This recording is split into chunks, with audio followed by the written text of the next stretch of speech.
win against the Texas Longhorns, and how the SEC is now shaping out as we have crossed the midway point of the season. Bottom of the hour, we'll go to St. Louis, Missouri, actually, Columbia, Missouri. He writes for the St. Louis Post-Dispatch. Eli Huff, he covers the Missouri Tigers. We'll get a little rundown of what Mizzou's got in store for the Tide this weekend. And the 12 o'clock hour, Nathan King from Auburn Undercover. He'll give us his thoughts as the Auburn Tigers try to lick its wounds, try to get that first SEC win this weekend against Kentucky.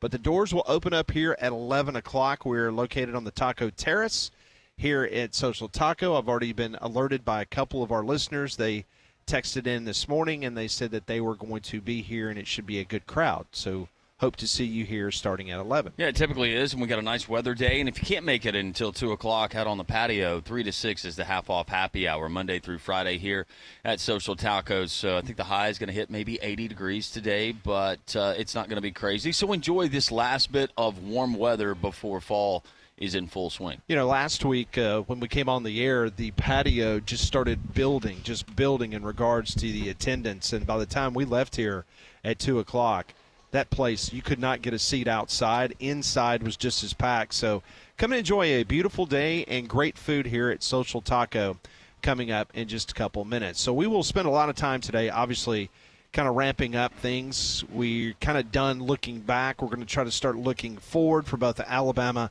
and Auburn as they have very important SEC games. As I mentioned, the Tigers trying to get their first SEC win of the season against the Kentucky Wildcats on the road. Meanwhile, Alabama coming back off the road as they take on the Missouri Tigers. A Mizzou team, based on the limited things that you saw in that football game against Auburn, what areas of concern do you think an Alabama fan should have moving forward with them coming to Tuscaloosa? There's not a whole lot of flash to that Missouri team. So whether it's a defensive side of the ball, offensive side of the ball, I think that it's been a tick off for whatever reason, and even with a healthy Brady Cook, I hate to say it this way, but there's not a whole lot about Missouri that concerns me when facing Alabama, especially on the road in Tuscaloosa. Yeah, likewise, I feel that way. I think this is such a huge game for Alabama. They need something from a confidence standpoint to try to get that ship righted because you got a really big game down in Baton Rouge. But if you lose this one at home, Landrum, first off, you can go ahead and kiss the college football playoff goodbye. I still believe that there's a slight chance if Alabama gets on a roll here, they knock off Mizzou, they take care of business in Baton Rouge, they beat Auburn, then all of a sudden I think they're still in that conversation. But if you can't get a win at home against a Missouri team that you have dominated throughout time, that is a huge, huge red flag if we haven't already seen the red flags. Well, and you got to think about when the committee, and they'll compare, I'm sure Alabama will probably be compared to another SEC team when it's all said and done, and which one of those teams is going to get in based on resume. But think about this. When they go back to this stretch of the season, Vanderbilt, the close win that you had at home to South Carolina, losing at Tennessee, and then you follow that with a home loss to Missouri. First of all, I think most Alabama fans would say we don't deserve to be in the playoffs, and why are we going? We've got bigger issues. But, yeah, this is absolutely a must-win, and as we look at another game that's going to be taking place this weekend is Texas A&M and LSU potentially a college football playoff elimination game. Yeah, and I think both of those teams are in much better shape than Alabama because neither one of those teams, well, first off, Texas A&M hasn't lost a game in conference. Meanwhile, LSU, granted, their USC loss is not looking good as the weeks go by because USC continues to lose, which is befuddling in its own right. And Matt Leinart and everybody else that's going on social media blasting this USC football team right now. That's not helping things. But let's go to the Buyers Ride hotline. It's Mike Griffith from Dog Nation and the AJC. He joins us here on Three-Man Front. Mike, just an incredible night in Austin, Texas, as the Georgia Bulldogs reminded everybody nationally that they are still the creme de la creme when it comes to the SEC. We're on Saturday night, right? I mean, this is like stay tuned network with the SEC. I mean, who's it going to be next week? I mean, the league is just such an incredible season playing out. And right now, we got another playoff game this weekend. I mean, LSU goes to Texas A&M, and, guys, take a look at LSU's schedule. I mean, really, take a look at it right now and tell me, you guys read it to me, If LSU beats Texas A&M, who do they have left?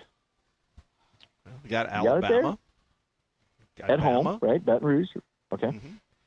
You got Florida. Mm-hmm. Got Vandy. Yeah. And you got Oklahoma. Okay. So here's the punchline. If LSU beats Texas A&M on the road, that is a manageable schedule. Very much so. They're in the SEC championship game. Amazing. I mean, it's really not that fun. Now, I don't predict it. I think A&M's going to beat them. But if they beat A&M and they get Bama in Baton Rouge and they play at Gainesville, which, we'll see if Georgia breaks them, like they seem to have broken everyone else not named Alabama over the last 4 years. Yeah. Then who's the other team? We could be looking at a Georgia, Tennessee playing game for the SEC championship. We could be looking at a Texas A&M playing game for the SEC championship. Are we ready to say that Alabama can't recover? I'm not quite ready to count out the Tide. Still, things could still happen. Certainly not for the playoff, but I mean, even for the SEC title game. This league is so wide open and so balanced. And on the one hand, I think it's great. And on the other hand, I kind of resent the circumstances that have brought that about because I think I don't think we're seeing the quality of football because of the turnover in the programs and the distractions that the NIL has brought. But it's exciting for sure that the TV ratings I think Texas, Georgia was the highest, most watched college football game since 2016, something like that. So obviously people are tuning in and there's a lot of interest. Mike, what about that Georgia game plan on the defensive side Saturday night in Austin made that plan so effective against that Texas offense as opposed to what we saw several weeks ago in Tuscaloosa? Number 13 was back. The guy that got hurt against Clemson, Mikel Williams, the top 5 NFL draft pick, the best pass rusher. Because now you got 2 guys coming at you. Jalen Walker and Mikel, and the offensive lines can adjust for one premium pass. You slide protect, you put another guy. You got 2 guys out there like that, and I want to say this Texas guy, and I haven't dug deep into this, but this Texas guy, this Kelvin Banks guy, I think his name is. They're like, he's only given up 1 sack. Well, I think he gave up 3 in one game against Georgia. So this cat hadn't really been tested. He was a lot of hype.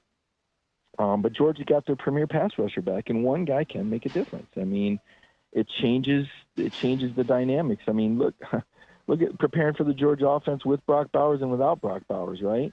There's a certain, every team has got a guy. Every coach listening knows when you scout that other team, there's 1 or 2 numbers on the other team you're going to circle. This goes all the way back to Gene Stallings there at Alabama, Philip Fulmer when I talked to these coaches. Heck, one year I found the Arkansas scouting report. They were so pissed the year they had that Run DMC thing going with Darren McFadden, and Tennessee just blew them out. And the Arkansas team was so angry, they literally left their locker room in shambles, and they left their game notes everywhere. So I literally had the Arkansas pages of Arkansas scouting report. I don't know if they did it on purpose or if they were just that mad, like these plans will never be used again. But it was so interesting to see how they had names and numbers circled in different contingency plans for different Tennessee personnel. And it's still like that to this day. Talking to Mike Griffith from the AJC, covers the SEC, also part of DogNation.com. So let me ask you about the craziness that took place with the fans at the University of Texas. On that particular call, the refs then getting together, doing what they did. They overturned the call. We heard what Kirby had to say after the game, not very happy with that. The SEC came out the next day. They released a statement saying the officials did the right thing. Just kind of take us through that whole scenario and what you witnessed and who you talked to after the game to kind of give you a little bit more clarity of what took place. Well, I mean, the situation's pretty simple. I mean, they blew the call, and they didn't correct it immediately, right? And a lot of times flags get picked up and calls get corrected, and that's fine. But that call was reversed because there was a time for the referees to look at it on the monitors, and they didn't. So really it's more of a protocol issue, okay? So that's the technical answer for you, is that they didn't follow proper protocol. And the concern is that now, other fans could see this and say, if we don't like a call, let's just throw stuff on the field and hope officials will review it and reverse it. That was not a reversible call. So what needs to come out of this, unfortunately, is there needs to be a little bit more structure around the amount of time that officials have to change a call, to confirm and change a call. You got 30 seconds until the team snaps the ball. Well, the fans were effectively able to stall the game, so the referees had more time to confer than they normally would have, which ended up in a reversal instead of a change. So that's your technical answer. But and now there's good news and bad news with what happened. The bad news is we're talking about this instead of the football game, when we want to be talking about student athletes and coaches and programs and Kirby Smart winning 100 games, which is really big, and you guys didn't even bring it up, but that's a big deal that he won it in 117. When we talk about Georgia reasserting itself at the top of the SEC, although technically Mississippi or Texas A&M and LSU don't have a loss, but is the highest ranked SEC team, right? So that's the bad news.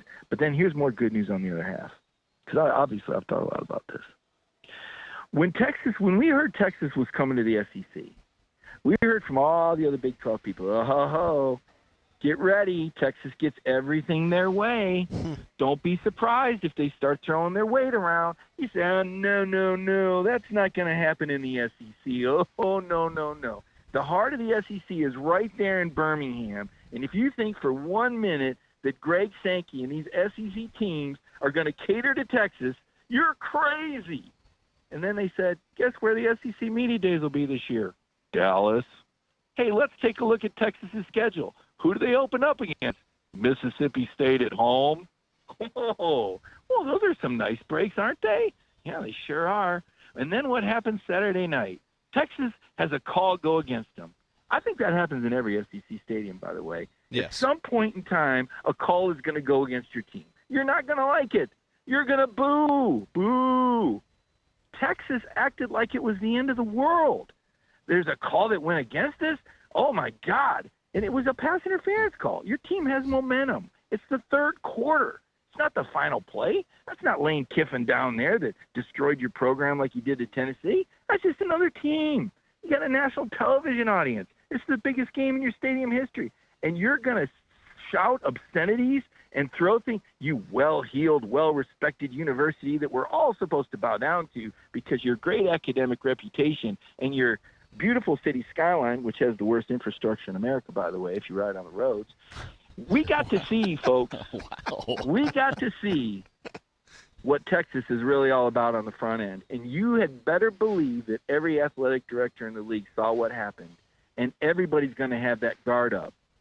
And they're going to be ready for any more Texas BS because they feared it, they heard about it, they heard that this is how Texas is, and we all saw it Saturday night in action.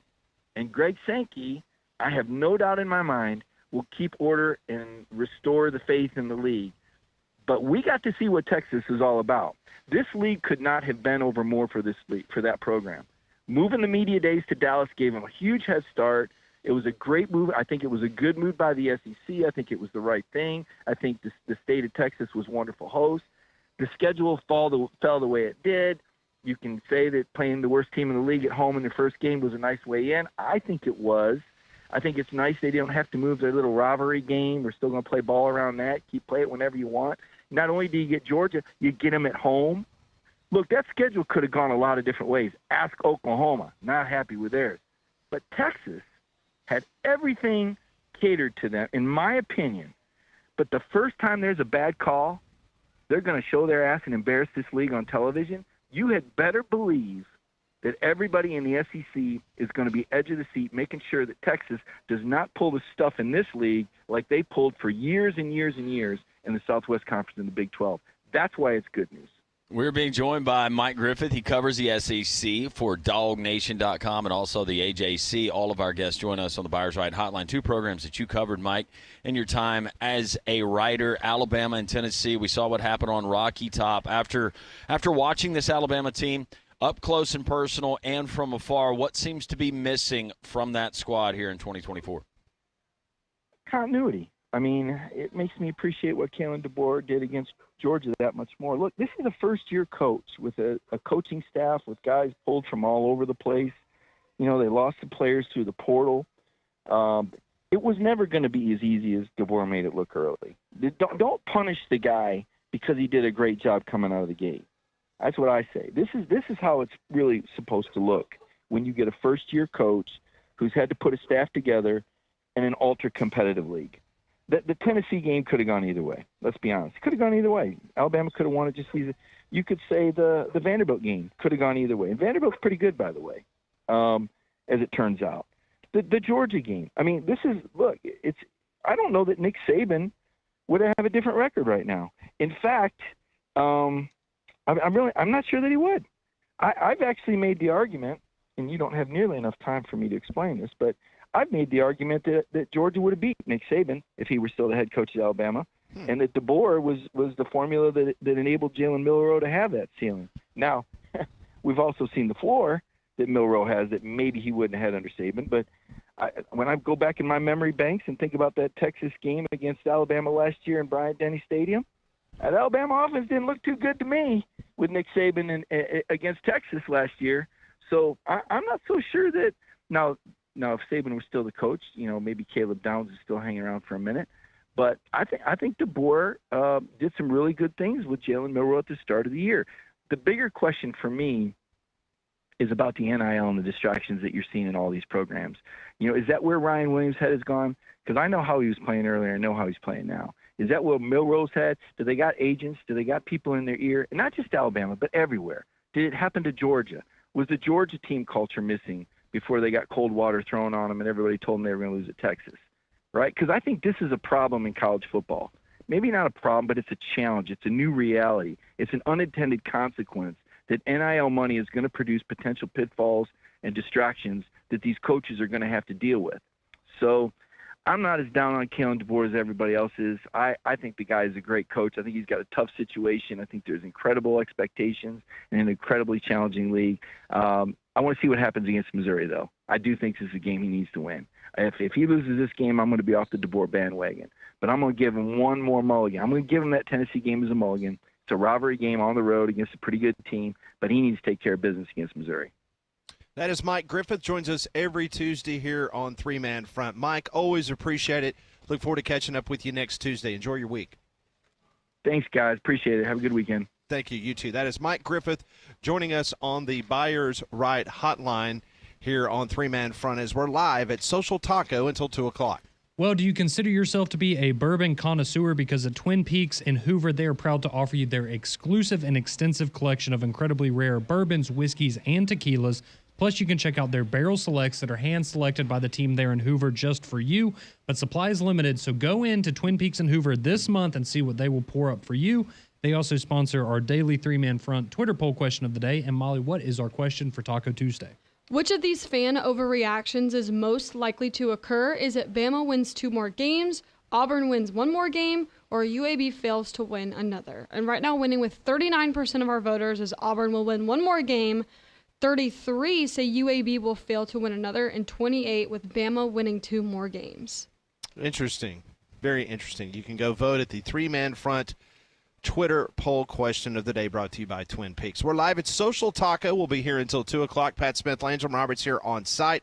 Molly and Conrad back in studio. This is Three-Man Front on Jocks 94.5.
10:22, three-man front here on this Tuesday, Taco Tuesday, Social Taco. Landrum Pat.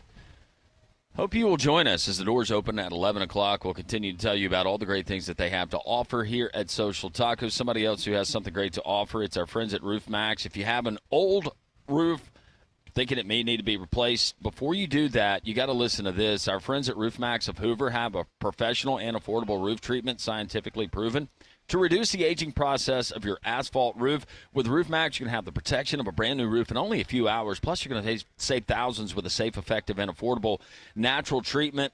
Roof Max resaturates your old, dirty, dry shingles with a natural, bio-friendly treatment that can give you 5 more years of protection guaranteed. So instead of replacing the average cost of a new roof, $15,000 to $20,000, pay pennies on the dollar with our friends at Roof Max. Get a free roof assessment. Roof Max of Hoover.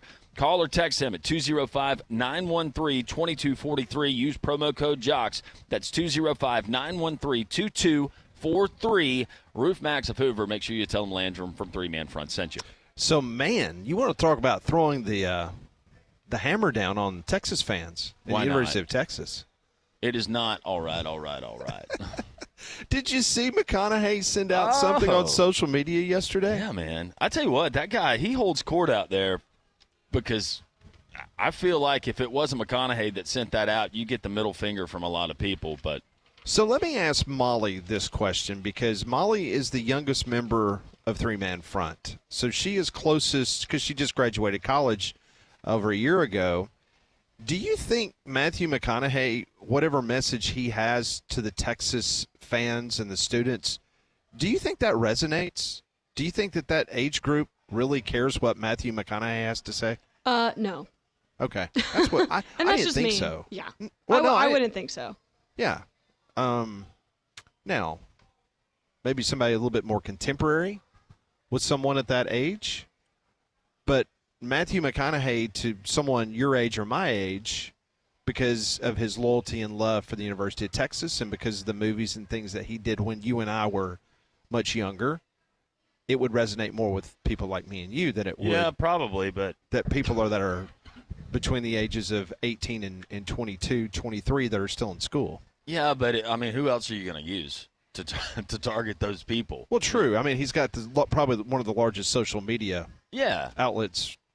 So I would think coming from him, that's going to be better than coming from your athletic director, your president, your chancellor, somebody in the wording. He tried to keep it hip and cool as much as he could for the kids. But everything that Mike laid out, it's so scary.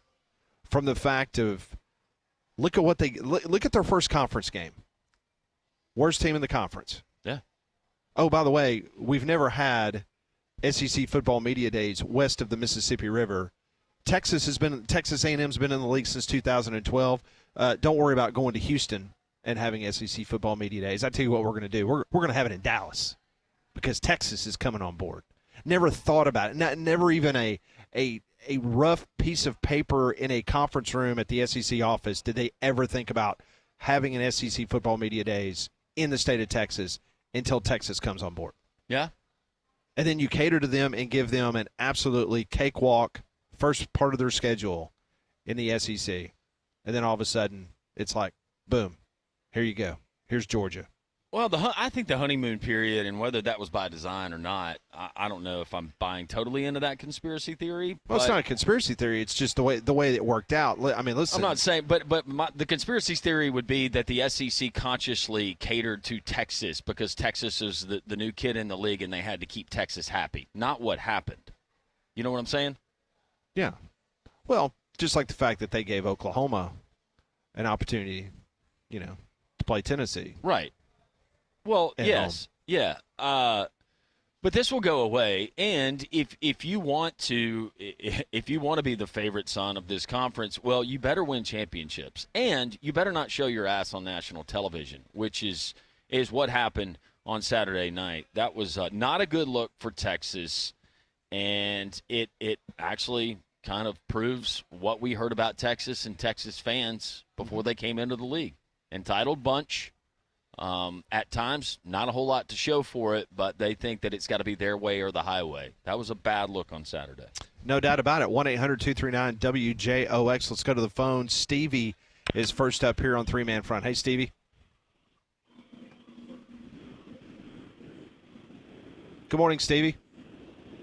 Okay. All right. Thanks, Stevie. Appreciate it. Maybe you can try back. 800-239-WJOX. The text line is open as well, 205-834-9450. We will get into your text. We got a loaded up show. We got plenty to talk about as we peek ahead to the weekend's games and how it could shake out not only in the Southeastern Conference for the conference race, but also the college football playoff. It's Three Man Front live from Social Taco in Homewood. Landrum and Pat on Jocks 94.5.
It is 10:31, Jocks 94.5. We're live at Social Taco. Be here until 2 o'clock. Come by and see us. Doors open up at 11 o'clock right here at Social Taco in Homewood. We're happy to be joined now by the University of Missouri Athletics beat writer for STL Today, also the St. Louis Post-Dispatch. Eli Hoff joins us here on Three Man Front. Eli, I hope you're doing well on this beautiful Tuesday. You know, I am, and I picked up the song choice coming out of the break there. That's well done by your producers over there. Well, thank you. Thank you very much. I appreciate that. All right, so let's talk about this Missouri Tiger team. They're just coming off a big victory against one of our other state teams, the Auburn Tigers, over the weekend. They had to do it in dramatic fashion. The quarterback goes across the street to the hospital, then comes back and leads 2 touchdown drives. What's the general feeling and mood with this Mizzou Tiger football team right now? Yeah, I think a lot of people are happy with that game, which is strange to say. You know, you look at that score and you say that's against Auburn, and I think a lot of people would have been disappointed with that result at face value. But then when you have your starting quarterback go out with a high ankle sprain on the first drive, you know, like you said, have to be taken across the street to the hospital, get an MRI, come back and go through a whole bunch of different tries at just getting it pain-free, and then he comes back in the game to lead a comeback. That's the type of game that will have a fan base pretty fired up just because of what that was. So I think folks know there's room for improvement for this Missouri team, and that it hasn't hit its ceiling yet. But still, that's the kind of win that I think people will be talking about for quite some time, even though it's not really about the score. Eli, to your point, in Missouri not hitting its ceiling, where are the biggest deficiencies with this team as based on what we thought, or maybe you thought, of the Mizzou fans coming into the season that we just really haven't seen so far? Yeah, I mean, in terms of gaps to, like you said, of where we thought this team would be a few months ago and where it's been so far through the first half plus one game of the season, it's really been the passing game. When Missouri was bringing back its quarterback, bringing back all of its wide receivers, bringing back all of its tight ends from last season, I think the kind of logical way to view that was this group can take a step forward. The wide receivers were not shy about saying they thought they were the best wide receiver core in the nation. And that just flat out hasn't been the case. And there have been a lot of factors. The offensive line hasn't been what it was last year. Brady Cook hasn't been completing some of the deep balls like he was last year. These wide receivers haven't been doing themselves favors with catching the stuff that is in their area. And so it's really been a letdown in that area, I would say. All right, let's talk about Luther Burden, because I know that he was banged up a little bit, but he did have 10 targets against the Auburn Tigers over the weekend. He has not scored a touchdown in 3 straight games. What is his health status? I know at this time of the year not everybody's 100%. Kalen DeBoer talked about that yesterday for the Alabama roster. But what can you tell us about Luther Burden III and what to expect of his availability and how much of the offense will be predicated around him this Saturday? Yeah, we'll talk to Eli Drinkwitz and get to see part of a practice today. So, if there is a concern, it would probably be visible or be apparent this afternoon. But for right now, it seems like he's about as healthy as a player can be at this point. When Mizzou had played at UMass a couple weeks ago, he left that game with what looked like a shoulder injury. Maybe he dislocated it. We never got an official word. But then he was able to practice last week. He didn't have an injury designation going into the game. His usage was a little weird. Mizzou didn't actually get him a touch until the 31st play of the game, which, when you have a player like that, I think ideally you're getting him the ball a little sooner. But that didn't seem to be injury related. That just seemed to be the way the scheme and the play calling shook out. So again, it seems like he's mostly fine. I'm sure not the 100% he was at when the season started, but for this point in the year, it seems like he'll be good to go. Eli, when we look at this matchup in Tuscaloosa coming up this weekend, you look at Missouri and how they're made up. You look at the things that Alabama does do well, whether it's scheme, whether it's personnel. What's the biggest concern for Eli Drinkwitz as he faces the Tide? I think it's going to be his secondary. This is a group of defensive backs, safeties, and corners who just have been prone to giving up big plays. And in most of these games against power conference teams, there's been at least one just complete coverage bust. It happened against Vanderbilt. It happened against Boston College. It happened against Auburn. Gave up a safety, got caught looking at the backfield, eyes in the wrong spot, 47-yard touchdown just like that. But I think that's going to be dangerous against a quarterback like Jalen Melrose. I think when you look at a wide receiver like Ryan Williams too, Mizzou's corners have not been particularly inspiring in man coverage, and so if somebody's asked to stick with a guy like Ryan Williams, I don't think that matchup favors Missouri. So it'll be a lot of pressure on the secondary. It'll be interesting to see if it just ends up being a lot of zone, a lot of too high safeties to try to avoid things going over the top. But just even if that's the case, avoiding these coverage busts is going to be really key. Talking to Eli Hoff, he joins us here on 3-Man Front, covers the Mizzou Tigers for the St. Louis Post-Dispatch, STLtoday.com. All right, Eli, so let's talk about this team, Mizzou, when they went down to College Station and they went up against that buzzsaw. We thought at the time, oh, my goodness, Mizzou just did not play a very good game. We weren't giving a lot of credit to Texas A&M. Now, all of a sudden, Texas A&M sits atop of the SEC. What took place in that game? What did Texas A&M do that really took Mizzou out of their game plan and that lopsided score that we saw a couple weeks ago? Yeah, that was, even looking back on it now, just a really strange game, I think, for both teams. And obviously A&M has aged well since that loss to Notre Dame that they had. I think one of the bigger things was just that Missouri had said all week that it was preparing for Marcel Reed to be the quarterback, and then A&M started Connor Weigman. So, like, at a certain level, that I'm sure it wasn't a complete surprise, but from what they were saying publicly, it seemed like a surprise. So that was one element of it. The other was just that the Mizzou offense had no chance to establish a rhythm early on, and that was through its own doing. but they were down 17-0 before they had 3 designed run plays. And so, you talk about doing something like establishing the run, establishing the outside zone, which this Eli Drinkwitz Kirby Moore offense likes to do. There was no time to do that because by the time they were in that position, they were down by 3 scores. So I think it was a case where the game just got out of hand so quickly because A&M was quick out of the blocks and Mizzou wasn't. And then at that point, it just turned into a beatdown from there. So I think at this point, it seems like that was the floor for this Missouri team, but that's maybe the overly optimistic way to view it because there hasn't been a super resounding bounce back since that point.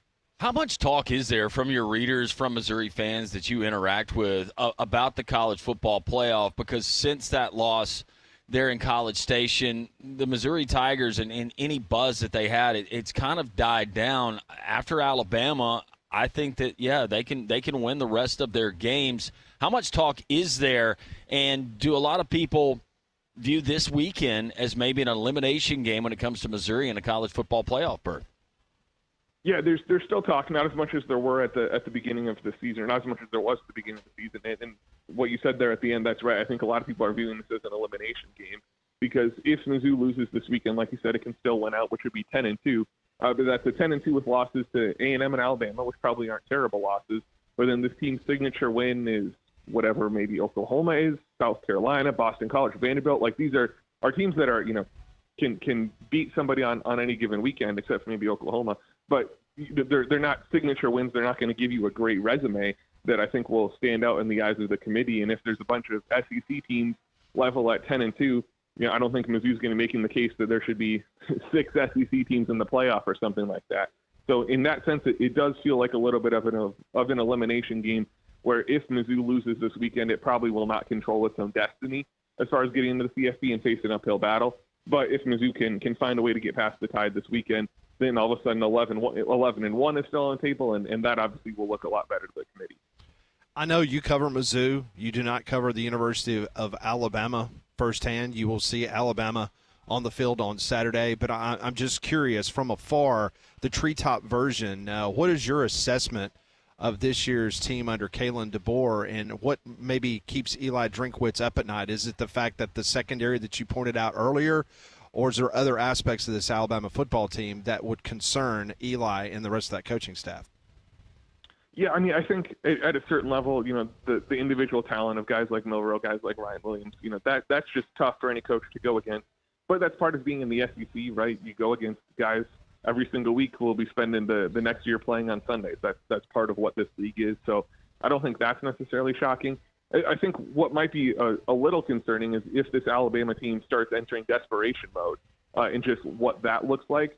Texas A&M was a team that frankly, at the point Mizzou played them, they didn't have a ton to lose because people were out on them at that point. If people are drifting that way in Alabama, maybe it's something similar, and Mizzou handling another tough road environment. Those are all things that it's just tough to know how any team is going to respond to things like that. So that's what I would imagine the primary stressors are for Eli Drinkwitz this week. All right, not asking for a game prediction, you can, but when it comes to these two teams, how is this game playing out in your mind right now, Eli? I'm inclined to think there will be points scored. Now, some of that is contingent on Brady Cook's health for Mizzou. I really imagine he'll be out there and we'll do whatever it takes recovery-wise and treatment-wise to be out there for Mizzou, but they'll need him close to 100%. I'll give you a score prediction. I think 31-27 Alabama is where I'd lean. I think both teams score points there. It comes down to Mizzou having to settle for field goals, which has been this team's problem in the red zone all year. But again, I do think there will be points scored. Just looking at the offensive firepower that these teams have and what some of the question marks have been on defense for both. Great information. Eli Hoff, he covers the Missouri Tigers for the St. Louis Post-Dispatch by Eli, Hoff, Eli Hoff. Eli, we appreciate the time. Thank you. Great stuff. Hopefully we'll catch up again. Of course. Always a pleasure to join you guys. Eli Hoff joining us. All of our guests join us on the Buyers Right hotline for all of your insurance, financial, and HR needs. It's Buyers Right Insurance, a Higginbotham partner. It's very interesting. He gave us a score prediction. 31-27. 31-27. He says that kind of sounds very familiar. You're talking about a secondary that is banged up for the Missouri Tigers. That's basically the same thing you can say about the Alabama Crimson Tide. When it comes to plumbing, always have a pro on standby. That's Iron Mountain Drains and Plumbing, rated A+ by the Better Business Bureau. They're family-owned and operated. They handle everything from faucet repairs, water heater maintenance, commercial plumbing, sewer line repairs, and so much more. One call will do it all for you, 205-516-4927, or go to ironmountainworld.com for a free quote. That number again, 205-516-4927. We have our great listeners wanting to chime in on the Jocks text line, 205-834-9450. Also on the phone line, 800-239-WJOX. We will get to your comments, your phone calls here on this Tuesday, a Taco Tuesday, live from Social Taco in Homewood. It's three-man front, and we are Jocks 94.5.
It's 10:46. Landrum and Pat Don is here. We're live at Social Taco, a Taco Tuesday. The doors open officially at 11 a.m. You can enjoy the mix and match combination tacos, the Mexican pizzas. How about a quesadilla, a burrito, a salad? Or you can just go with some of the chicken feathers, the handcrafted cocktails, the award-winning margaritas on the rocks or frozen, and also the dollar beers. SocialTaco.bar for more information.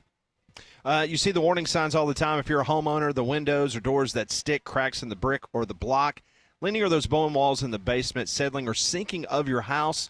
How much time before that minor repair becomes a serious structural damage? You can't afford to wait. Call APS today, 205-951-9717. Wet basements can also lead to issues in your home. The APS waterproofers, they can assess your issue and give you a plan that can fix your home starting today. Foundation problems don't get better with time. They get better when you call APS 205-951-9717 or visit their website at alabamaprofessional.com. Always great with your interaction. We've had a busy show. Mike Griffith leading us off, talking SEC, and, of course, Georgia and Texas. Eli Hoff from the St. Louis Post-Dispatch. All of that can be found JocksFM.com and the Three Man Front podcast. We'll get to the phone lines now. BB is waiting patiently. BB, how are you? I'm great. How are you guys today? We're so wonderful. Thank you so much for calling. I had to take issue a little bit with the way Pat rolled me on my comment yesterday about this being a rebuilding year for Bama. I didn't mean, I should have clarified that. I didn't mean as far as the athletes are concerned. I think they have a fabulously talented team. I think the concern I have in terms of rebuilding is the coaching. And that's what I meant by we are spoiled because we've had 17 years of Saban. It's been consistent. We've been knowing what to expect. And this is like going from standard math to Common Core. I mean, it's craziness. It shows. So I think there's a lot of football left to be played, and I certainly have high expectations for the Tide. But, you know, the powers that be got what they wanted. They got parity in this level. And my real worry going forward is what we're going to see in January is going to be unbelievable chaos, musical chairs. I mean, there's no allegiance to school. There's, you know, everybody's going to go where they can go to get the best deal. And it's lost its I don't know, camaraderie, its spirit. And it's not to take anything away from the players. This is what they were leaning toward. This is what the sport has been going toward for years. And let's face it, we're going to end up with NFL light, and it's going to be just as much a business situation as it is anything. So I hope that cannot be as serious as I think it's going to be, but I do have a lot of concerns about when the Bulls come and go. It is going to be like, wow, we're going to see so much movement, and everybody's going to go off and find the best deal they can, and the teams are going to get decimated, and we're going to start all over again next August. You know, everything you just said, BB, I agree with 1,000%. It is going to make our heads spin. You're going to have guys, I mean, big-name talent from every roster that is potentially going to be flirted with, and somebody that is going to bat their eyelashes and offer a lot of money to some of these kids, and the loyalty to these individual schools are out the window. It's free agency. It's what you experience almost every other year when it comes to a Major League Baseball team, you know, having to deal with trying to get familiar with a new roster. And that's why you have so many people like Nick Saban and others, even Tony Bennett, that just retired from at the age of 55 years old at the University of Virginia.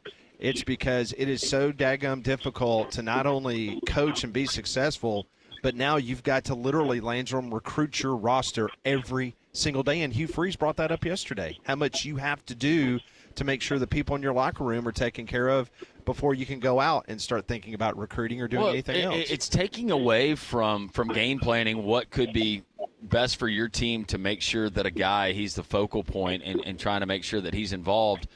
I have heard about it happening on sidelines during football games where coaches are having to go over and coddle guys because they're upset in the moment. And here's the thing, coaches are caving because it is all in the student-athlete's favor, and it's easy to say, go tell that guy to pound rocks or to pound sand and go hit the bus. We're not going to use you anymore. Well, that doesn't work. If this is a guy that is a big-time contributor to your football team and you count on him week in, week out, you can't do that because at the end of the day, you're judged on wins and losses. And if you go back and you say, well, look, I took a stand morally and ethically, and I did what was right for this football program. Well, if it ultimately hurt the football program, you're looking for a job. And that's just a sad state of where college athletics, not just college football, is right now, BB.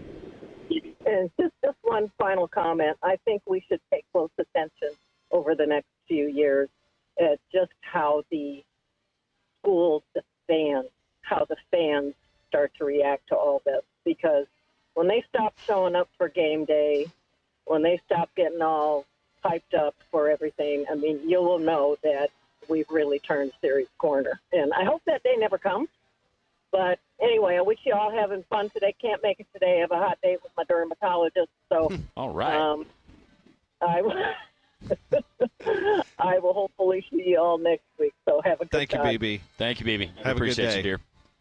800-239-WJOX. The Jocks text line is open as well. 205-834-9450. Going back to Mike Griffith, his call, his visit with us. This one says, I hope Mike never changes. Love him or hate him. Yeah, he wasn't too disparaging in any of his comments today, at least about the University of Alabama. No, he said, matter of fact, he took a big old number 2 on Texas. Yeah, he did do that to the Longhorns. He apparently did not have a very nice trip in Austin. Matter of fact, he took a shot at the city's infrastructure. FJF texts in and says, I'll be coming down today to hang out with the Tuesday gang. Gonna bring some swag. Just wondering what size T-shirts y'all wear. Thanks. See y'all around 11:30ish. I will go with a large. I'll go XL. And then for the rest of the group, another large and I don't know. Small? Okay. There you go. Looking forward to seeing you, FJF.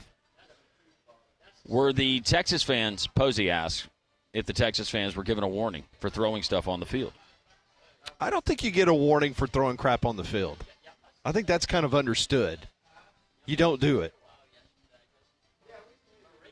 Pat B says, we're going to have all SEC teams with one or more losses in conference. What is the tiebreaker in the new format? Oh, you're going to have to make me dust that off. But I did see that this is the first time since 2007 that we will have an SEC champion that has at least one loss. Robert texted in and says, Mike was right. Texas got its welcoming to the SEC moment by being humbled by Georgia. John Mack, who's a fighting Texas Aggies, says, Pat, SEC didn't cater to Texas University. To the University of Texas? Yeah. He calls them Texas University. I guess that's because he's an Aggie fan. Is he and they're being rivals. I mean, my point was that the conference did not cater to Texas A&M. Why did it take 12 years before the SEC moved the SEC football media days to the West?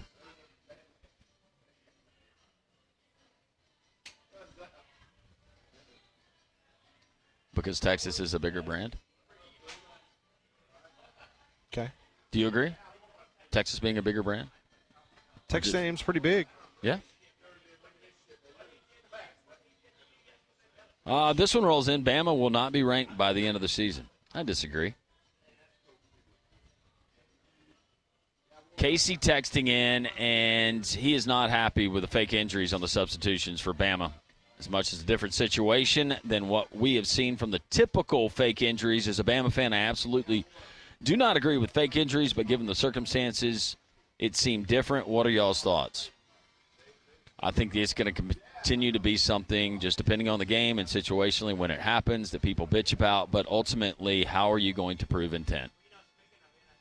That's a problem. It's a lot easier to go with what Dan Lanning did in a game and reshape the rules or clarify things. The injury situation, I don't know if it'll ever be fixed. We'll continue with your phone calls, your texts in the next hour. We're live here at Social Taco. Bama Hater is here. He has got all his bling. PG wearing his Tampa Bay Bucks jersey. Tom Brady jersey. Man, they got dealt with last night, didn't they? Big night for Derrick Henry. Big night for the Baltimore Ravens. Your phone calls, we continue at Taco Tuesday. Come and join us. The doors are opening up as we speak. SocialTaco.bar for more information. Landrum Roberts, Pat Smith. Live here on your home, America's home for college football and more. Jocks 94.5.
It is 11 o'clock, hour number 2. The doors are now officially open here at Social Taco. Come by and see us. We've already got a nice crowd developing here on the Taco Terrace. Come by and see us. We'll be here until 2 o'clock here at Social Taco. Well, Big Whiskey's is a place for great food of all varieties with a full menu ranging from apps, salads, burgers to steaks, and their bar features unique cocktails, over 120 whiskeys, including whiskey on tap, with plenty of screens to catch all the games all weekend. They offer different food and drink specials each day of the week. They have happy hour, and the kitchen is open late every single night in the Stadium Trace Village off Highway 150 near the Hoover Met. A little bit of news in recruiting. This just happening. 4-star tight end Marshall Pritchett. He has been committed since March to the University of North Carolina. He's from Rabun Gap, Georgia. Are you familiar where that is? Rabun Gap, No. R-A-B-U-N. No. Rabun Gap, Georgia. He is 6'5", 220-pound, 4-star tight end from Rabun Gap, Georgia. He has been committed to North Carolina since March. He has just flipped his commitment from North Carolina to Alabama. 4-star tight end, 6'5", 220. He has just flipped his commitment from North Carolina to Alabama. A lot of uncertainty with Matt Brown and that program moving forward, but we have seen this Kalen DeBoer offense utilize the tight end. And sometimes I think Alabama fans would like to see them utilize the tight ends more. Probably could have used him a little bit more on Saturday. Yep. Dupree got a couple big catches. I know of one, if I'm not mistaken. No, he had 2 catches for 21 yards.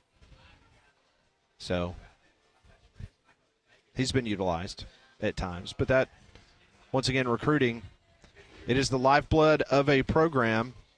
Even in the days of the transfer portal, you want to try to get that established and get that going. 1-800-239-WJOX, that is the phone number here that you can get connected with us. We've already heard from Mike Griffith this morning. We talked to Eli Huff from the St. Louis Post-Dispatch, kind of get his preview. He predicted Alabama to win 31-27. Think Alabama fans would be okay with that? I think at this juncture, Alabama fans would be okay with a 31-30 win. You take a win, but if it goes like the South Carolina game went, or if you got – here are the 2 biggest takeaways.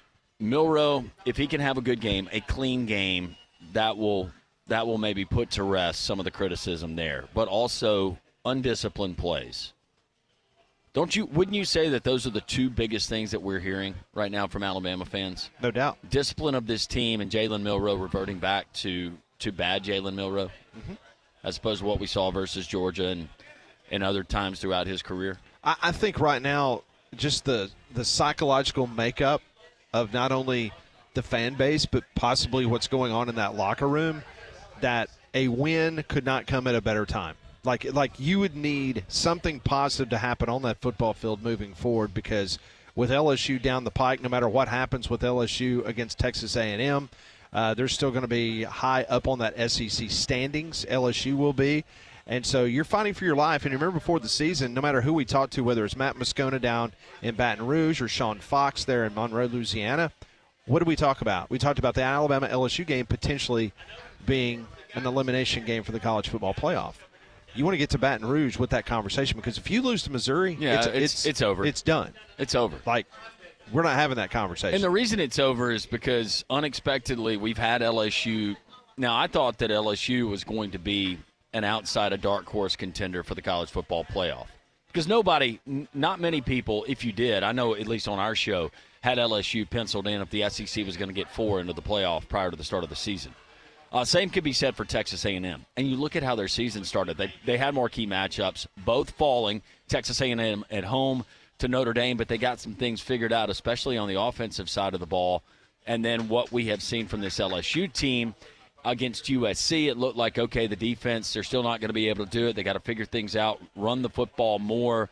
And it took them several weeks to kind of find their legs. But the win over Ole Miss, that was huge. And how much did they prove by doubling down, coming off that just emotional win over Ole Miss at home, and then going and handling their business in dominant fashion at Reynolds Razorback Stadium? And think about this, and I know a lot of people, I was listening to Paul's show yesterday, there were plenty of callers calling in and talking about the potential, Kalen DeBoer is not the right fit, blah, blah, blah. I mean, think about this. Kalen DeBoer has not lost 3 games in a season at any level of college football. Think about that. It would tie for the most in a season by him as a college football coach. Something that he's just not had before. He lost 3 games with Fresno State in 2020 and 2021. He lost just 3 games in his 2 seasons at Washington. Yeah. And you come to Alabama with this roster, a team that played for the semifinal of the national championship, and you went to overtime. And you've got your quarterback coming back, and you've got one of the most dynamic wide receivers in all of college football on your roster. But important to remember the quality of the teams that you're playing, not that you didn't have some qualities. But when we went back to even last year with a championship team out of the Pac-12, you saw the tail end of the season, and there was a lot of one-score games that were there. Mm-hmm. You're playing with a better roster now, Pat. And they say that, anybody can get up for one game. And Kalen DeBoer, we saw what he was able to do against Oregon in winning those big matchups, or what he did in the semifinals of the college football playoff last year. We saw what he did against Georgia, but the grind week in, week out. And I don't think that I don't think this is totally indicative of how Kalen DeBoer is going to run this program after this season. This is still kind of the transition period. You think about when Nick Saban decided to call it quits and retire, Kalen DeBoer didn't have a whole lot of time to implement maybe some extra things or how he's going to do things. And Kalen DeBoer does not strike me as someone who has said, this is the way I've always done it, and we are going to stick exactly to this script. He realizes he's playing in a different conference. I think next year, and it might be subtle things, but we will see some differences in how the day-to-day goes within that football team. Don't disagree with you one bit. 1-800-239-WJOX, the Courtesy GMC text line is open as well. Just sitting here looking at Pelham Gator with his Tampa Bay Bucks jersey on, his Tom Brady jersey. Last night, Tampa tried to make it interesting in the second half, but the Ravens just looked dominant. 41-31. They ran up 41 points in 3.5 quarters. The defense had 2 interceptions. Lamar Jackson accounted for 5 touchdowns. How about this statistic, Landrum? Jackson improved to 23-1 against NFC teams. Is that not stupid? That is stupid. 23-1 against NFC teams. It's the best mark by a quarterback against an opposing conference in NFL history ever. And, oh, by the way, Derrick Henry rushed for 169 yards. Oh, trust me, I know. I had him on my fantasy football team. Good for you. So I won in a shootout with Dave Horn, one of the owners of Social Taco. We're in that league, and I'm in first place right now. Look at that. Molly, how are you guys letting him be in first place in this league? I don't know. Can y'all not do something about that? I had a really good draft. I would say having Derrick Henry on your roster and he had 169 yards on 15 carries. Yeah, and I remember how I was complaining after the first game because he got that token touchdown, and I thought, oh, they're not going to utilize him like they did in Tennessee. But they're doing it in different ways. And I saw the comment and the quote last night, pick your poison with this Ravens offense, and it's absolutely the truth. Whether it's Lamar hitting for big plays through the air, whether it's running the football, or whether it's, hey, get you some of this Derrick Henry. And forget about the fact that they started 0-2. Exactly. Right? I mean, all the people that was like, oh, they're 0-2. They're not going to make the playoffs. Oh, my goodness. Yeah, no, they're just fine. Yeah, they're good to go. In the nightcap, don't know if you flipped over to your ESPN Plus subscription. It was the first ever game ever on just ESPN Plus. And the Cardinals beat the Chargers 17-15. Kyler Murray ran for a 44-yard touchdown, led the Cardinals on that final drive, set up Arizona's 32-yard field goal as time expired. Justin Herbert, man, he had a good night. He was 27-39, 349 yards passing, but they had to settle for 5 field goals. They could not get in the end zone. There were some questionable calls late in that game, and just watching Jim Harbaugh on the sideline, that was worth me flipping over and watching because he was losing his mind. You think he's losing his mind watching Michigan games from afar? I don't think he's watching Michigan games. You don't think he is taking any peeks? I bet he is. He might take a peek, but he knows how he left that program. I mean, he's legendary status has been cemented a long time ago there. He didn't care. Doesn't care a bit. But, yeah, so one Harbaugh won last night. The other one didn't. One Harbaugh looks like he's got a team that it's probably going to be the Chiefs and the Ravens. And then you got another Harbaugh that will hopefully, if he can scramble to get maybe a wild card spot. Yeah. Maybe. Potentially. Is this finally the year, though, that the Ravens are able to take care of the Chiefs? I don't know. Still a lot of football left to be played, but you would have to like their chances the way that, especially with Derrick Henry now on that roster. Man. A lot of riches on that offensive side. And they still play some good defense, by the way. I enjoy it. Despite not having a really serviceable quarterback, I had to start Aaron Rodgers again in my lineup. That's tough, but when you have Bijan Robinson of the Falcons, you got Derrick Henry, and then you got guys like George Pickens, T. Higgins, DK Metcalf. You got Pickens on your? Oh, yeah. He had a good night. He did. Got off to a slow start, but they started feeding him the football. You're in first place. You kind of sandbagged it. Well, as I started looking at my roster, I'm like, how are all these guys available when we had our snake draft? I was on it, man. I guess Conrad and Molly just fell asleep. I don't know what they're doing. I was like Alex Anthopoulos, just dialing in, just like, boom, big year for this guy, big year for this guy. We got a pair of college football games tonight. 6:30, you're going to have Sam Houston, 4.5-point favorite at FIU. Yep. At Pitbull Stadium. I was talking to our flight crew, so the charter flight company, and the flight attendants. We were having a conversation as we were coming back from Tampa, and she said, "Yeah, we're going to College Station to pick a team up." And I was thinking, "Well, Texas A&M, that doesn't make sense." I said, "Where are y'all going?" She said, "We're going to Miami." And then I come to find out it was Sam Houston State that they were picking up, so they're going to fly there. They're going to fly Sam Houston State, obviously, back after the game, and then they are based in Raleigh. She said we will get back to Raleigh around 7:30 a.m. local time. Oh, wow. Just to give you an idea of the travel with some of these teams, especially having a Tuesday night game. Yeah, Sam Houston, as I mentioned, they're favored by 4.5. They're 5-2, 2-1. The Fighting Pitbulls, they're 2-5, 1-2. That game's on ESPNU. Then at 7 o'clock, your favorite team, UTEP, 1-6. That's your team. 1-3. Not anymore. They were my team when they weren't covering. And since they covered last week, does Tony Barbie still coach basketball there? I don't know. I don't think so. I'm kidding. They're at La Tech. They're taking on the Bulldogs. Okay. Bulldogs, a 5.5-point favorite. They're 2-4, 1-2 in conference play. That can be seen on the CBS Sports Network. So you got a couple games tonight. I like Sam Houston State, but I like them when they're playing in Huntsville. Yes. Texas. Yeah. Pitbull Stadium, man. I like them more, yeah. It's an imposing place to try to get a victory. La Tech, I like them more when they're playing in Ruston. Well, La Tech is playing in Ruston tonight. Yeah. So if I was going to play a game, it'd probably be La Tech. Yeah. I don't know if I trust them a whole lot. You don't trust them at all?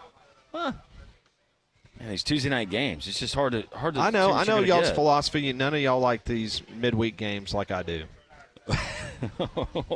I like to go into the weekend at least 0-4. Makes it more challenging for me. My biggest thing is to actually have watched or at least studied some of these games that I'm picking. I feel like sometimes you're just if you get locked in on these Tuesday, Wednesday, if you pay attention to these Tuesday, Wednesday games, you kind of got to. I mean, this is going to be like the third time I've seen Sam Houston State this year. So I mean, I feel pretty good. What do you like about Sam Houston State? Their uniforms.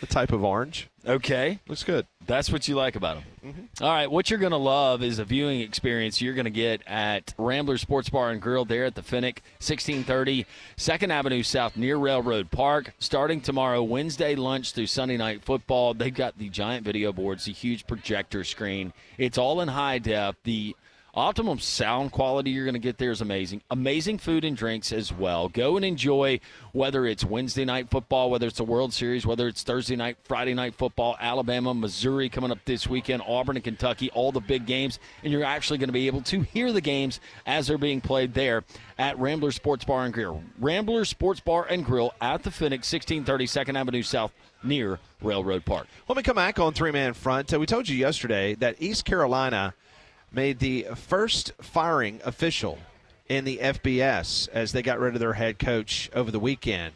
Well, the Athletic has got some familiar names atop their hot board right now. Bruce Feldman has written a column in regards to who could be next at East Carolina. I'm not interested. You're not listed.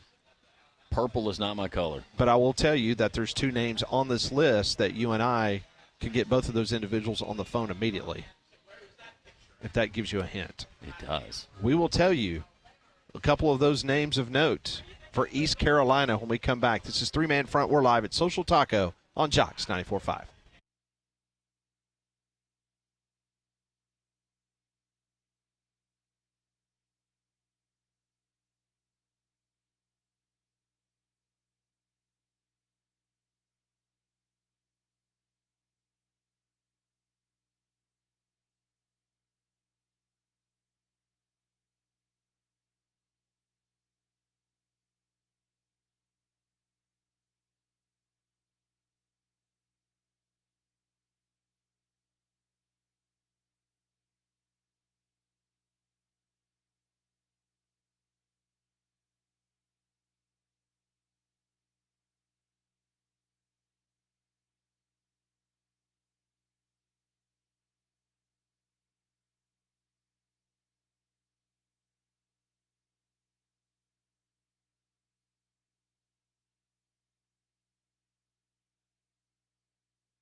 It is 11:19, Jocks 94.5. Nice crowd as we are here at Social Taco. Look at Constance. She's decked out all in her from Tennessee gear from top to bottom. I mean, she literally The top hat looks like, what's his name's tuxedo top hat in Dumb and Dumber. Yes. So when she's he had got an orange tuxedo. top hat on. Yeah. She's got a Tennessee Volunteer jacket on, and she's got orange pants on, and she has some nice white and orange tennis shoes on. And Burr just showed up. Burr is going with the Biff Poggi look today. Yes. He's got the sweatshirt, hoodie, but sleeves, no sleeves. Good to see you, Burr. Good to see you, brother. You got Bama Hater, who is decked out in his Miami green, And head his to canes. toe. Yep. I don't know. Is that a new piece of jewelry around the neck? I can't tell. Never can tell with him. No, but he's got the sunglasses on, too. He looks like he's in control. Come by and see us here, Social Taco on the Taco Terrace. Well, as we move further away from the hot weather, you know your HVAC system worked overtime this summer, so make sure you're prepared for the months and years ahead with a Trane comfort system. Right now, Trane's Unstoppable event offers you peace of mind with a 10-year warranty on parts and labor with select Trane home comfort systems. To learn more, go and visit Trane.com. All right, so Mike Houston, the East Carolina's head football coach, he became the first FBS head coach to get fired this season.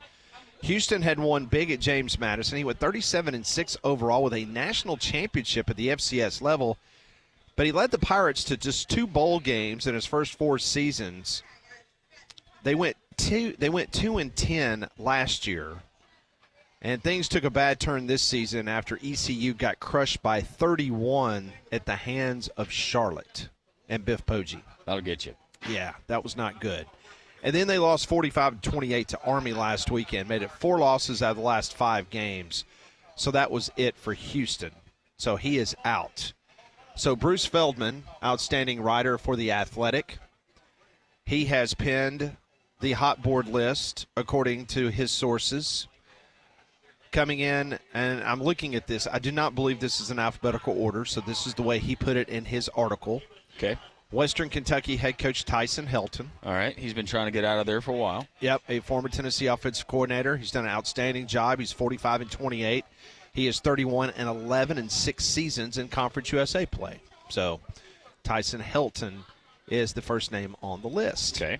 Coming in at number 2, Louisiana Monroe head coach Bryant Vincent. He did excellent work at UAB as an offensive coordinator, then jumped in as an interim head coach when Bill Clark retired for health reasons. Last year, as New Mexico's OC, Vincent took over what was the worst offense in the FBS and boosted it 35th in yards per play. The Lobos improved to number 108 in red zone efficiency to number 14. Vincent has made an even bigger impact in Monroe. The Warhawks, who haven't had a winning season since 2012, are 5-1 and undefeated in Sun Belt play, their best start in almost 40 years. Energy guy, younger guy, offensive-minded, but also gets that you got to have a solid defense. He's not just straight offense, and we'll worry about defense later, and he can recruit anywhere. And not to mention the fact that Bryant Vincent's only loss this year was to University of Texas. Yeah, the Longhorns.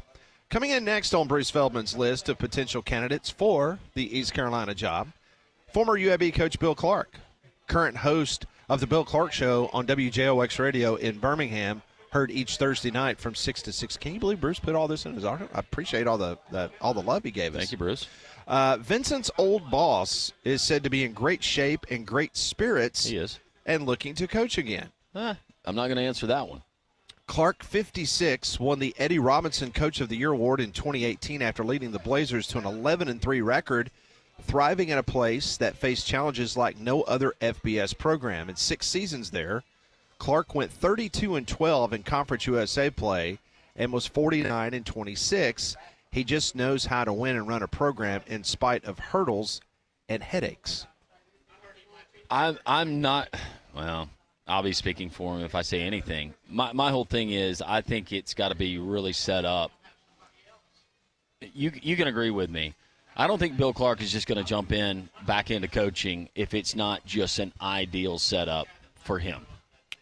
Yesterday I asked him about the ECU job. You did? And he not like, would you take the job? I just asked him his overall thoughts on that job. And just like any job nowadays, you've got to make sure that not only do you have good facilities, but you got to make sure that you have, obviously, a salary pool for coaches and what your NIL situation look like. Right. I mean, those are the things now that coaches are going to ask their agents if anybody contacts. These are the minimals. This is what I need. You know, not only my salary, but what my assistant pool salary is going to be. And then, oh, by the way, how much is that NIL pot? I sent him a text just to let him know that he had made somebody's list to potentially. Did he respond? He did. And he said, LOL, it's nice to be thought of. Okay. All right, so those are the top 3 names on Bruce Feldman's list for the ECU job. Do you think Coach would mind that I shared that on the air? No. Now, if he would have responded, oh, yeah, I'm talking to him this afternoon, yeah, I think he would have a problem with that. But no, based on what you just said, no, I don't think so. It just says a lot about what he's done. Yeah.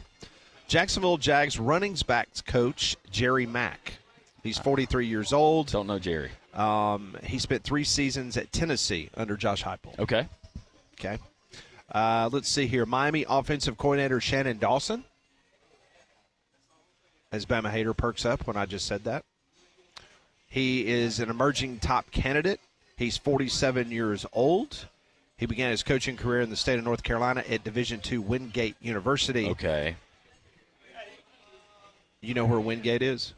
No, but makes sense that he's an emerging candidate because he has ties to the state of North Carolina. Okay. I was about to say, if you know where Wingate University is, I mean, good for you. No. I had no idea. Also, LSU offensive coordinator Joe Sloan. He is another hot name, and the reason why is because he played quarterback at ECU. He spent a decade under Skip Holtz at Louisiana Tech. Okay. Before getting hired to coach quarterbacks at LSU. Obviously, he worked with Jaden Daniels. Clemson offensive coordinator Garrett Riley, 35 years old. He is a hot name on the board. Missouri offensive coordinator Kirby Moore. Georgia Tech offensive coordinator Buster Faulkner. Georgia assistant head coach Todd Hartley, 39 years old. He's on a lot of athletic directors' radar. So those are some of the big hot names, according to Bruce Feldman, that you need to pay attention to as of this moment at East Carolina. Well, and that job is better than maybe I thought it was when you mentioned the pay scale for the head coach, and then I went on their website and started looking at the facilities that they have there in place. And I know that East Carolina hasn't been historically bad at all. You can look at some of the names that have coached that program. I mean, Skip Holtz being one, but Ruffin McNeil. I mentioned Steve Logan. He's the winningest that they've ever had. I remember him from just growing up in East Carolina. That was a tough team. Pat Dye, of course, coaching there early in his career. So that's a good job. They play in a solid conference, and you've got fertile recruiting ground and something that you can draw to. I think that if we go back to Bryant Vincent and what he's doing at Louisiana Monroe, they got South Alabama this week as an 8-point dog last time I checked. You still got some tough games. Marshall, of course, Louisiana there at the end of the season. But for him and what he has already done in Monroe, Louisiana, I think he could name it as far as the enthusiasm. They had a record crowd at Malone Stadium when they played Southern Miss. But this will not be the only job that has interest in Bryant Vincent when it's all said and done, just based on not only having experience, but having experience in taking over a program that had been decimated, whether it was lack of recruiting, whether it was just the seismic shift of college football. What he has been able to do there since he arrived back in January has been nothing short of remarkable in replacing that roster and getting them to buy in. No doubt. So we'll keep our eye on that, and obviously we'll have an opportunity later this week to talk to Bill Clark again as his name continues. Let's lead off the show with that one. That's what the Bill Clark show. Oh, let's get right to it, Bill. Yes. Are you leaving us? Do you wear purple? I kept waiting for the show to be canceled by Ryan Haney. It was not canceled yet, but maybe now with maybe Bill Clark possibly leaving, does that mean that? Do you like Pirates? Are you into pirate movies? Now, if he shows up to do the podcast this week with an eye patch, and a peg leg and a parrot on his parrot, yeah, then we know that something's up. We might be in trouble. Me and you might be looking for a podcast to do. I wish he was sitting there right now. All right, when we come back on Three-Man Front, an individual that said he was going to bring the smoke today. Do you think he's going to bring the smoke? What if he lights up a cigar? It might be a problem. I don't think that, you see all. Might be a little problem. We might have flooding up here. Yeah. No, not be good. The sprinkler system will kick in. We're live at Social Taco. This is Three-Man Front on Jocks 94.5.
Oh.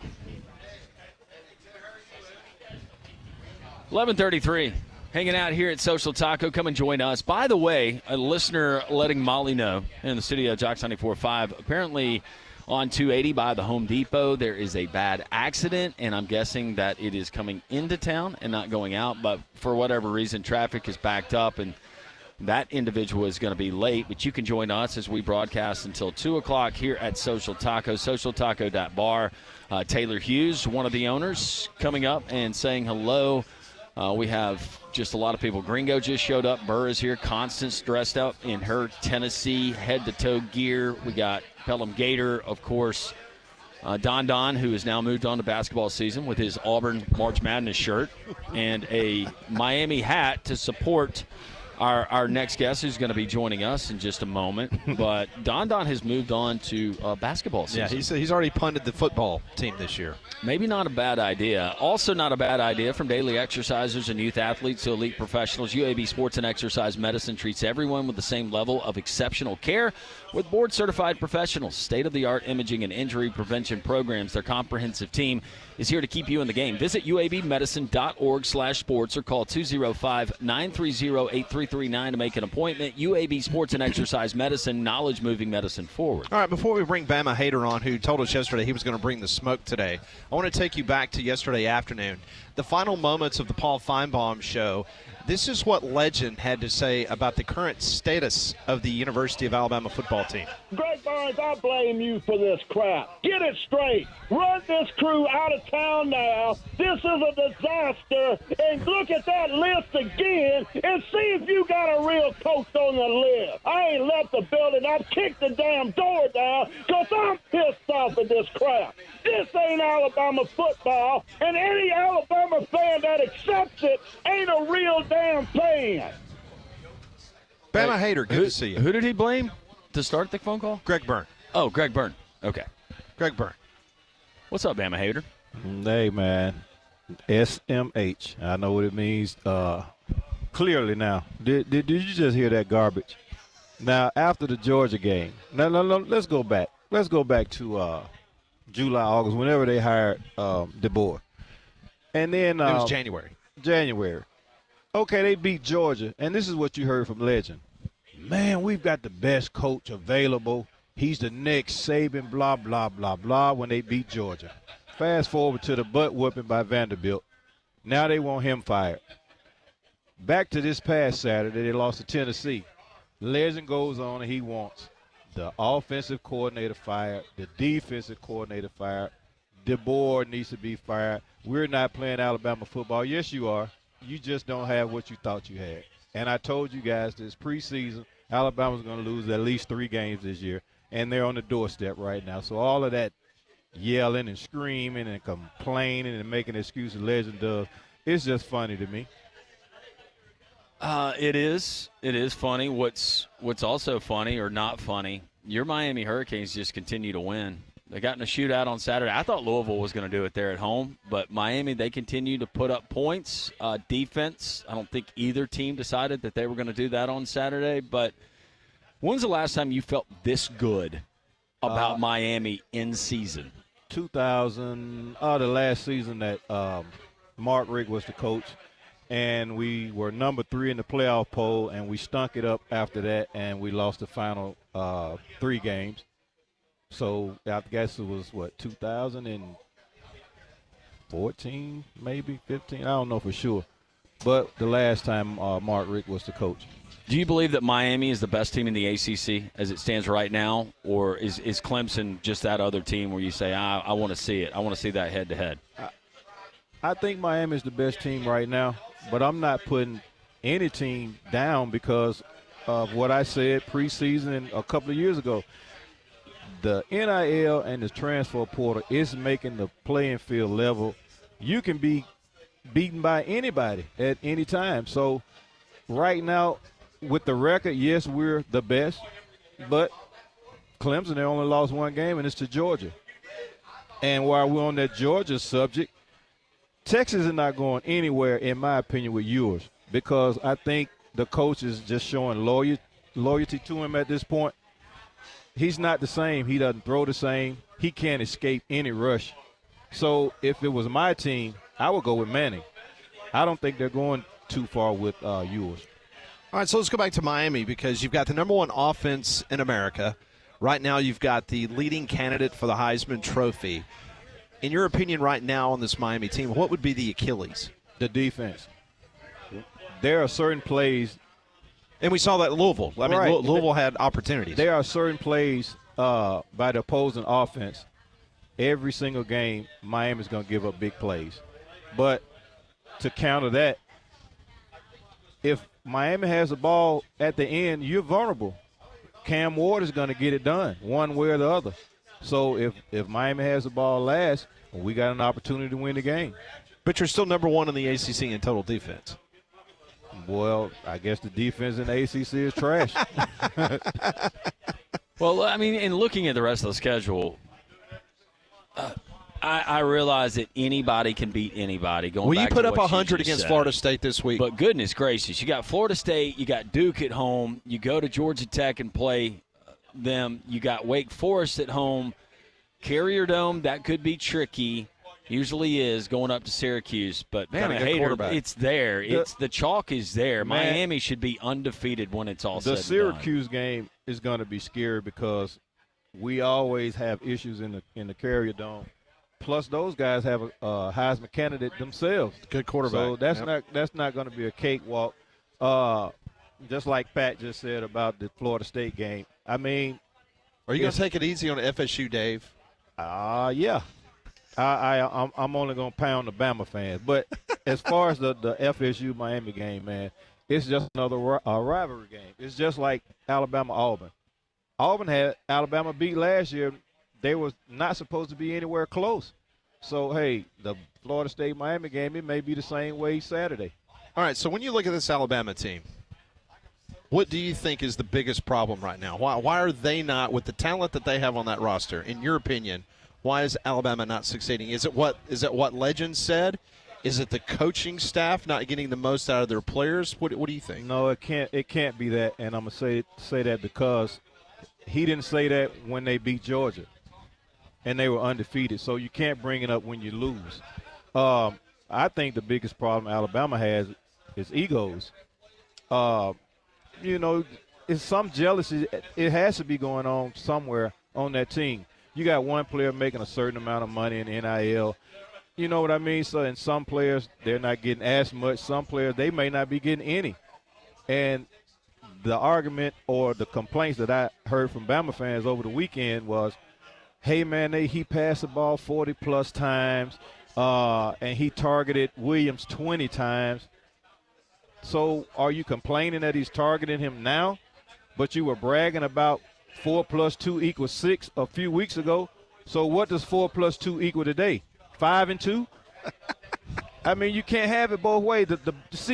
I just had this discussion with the Tennessee fan.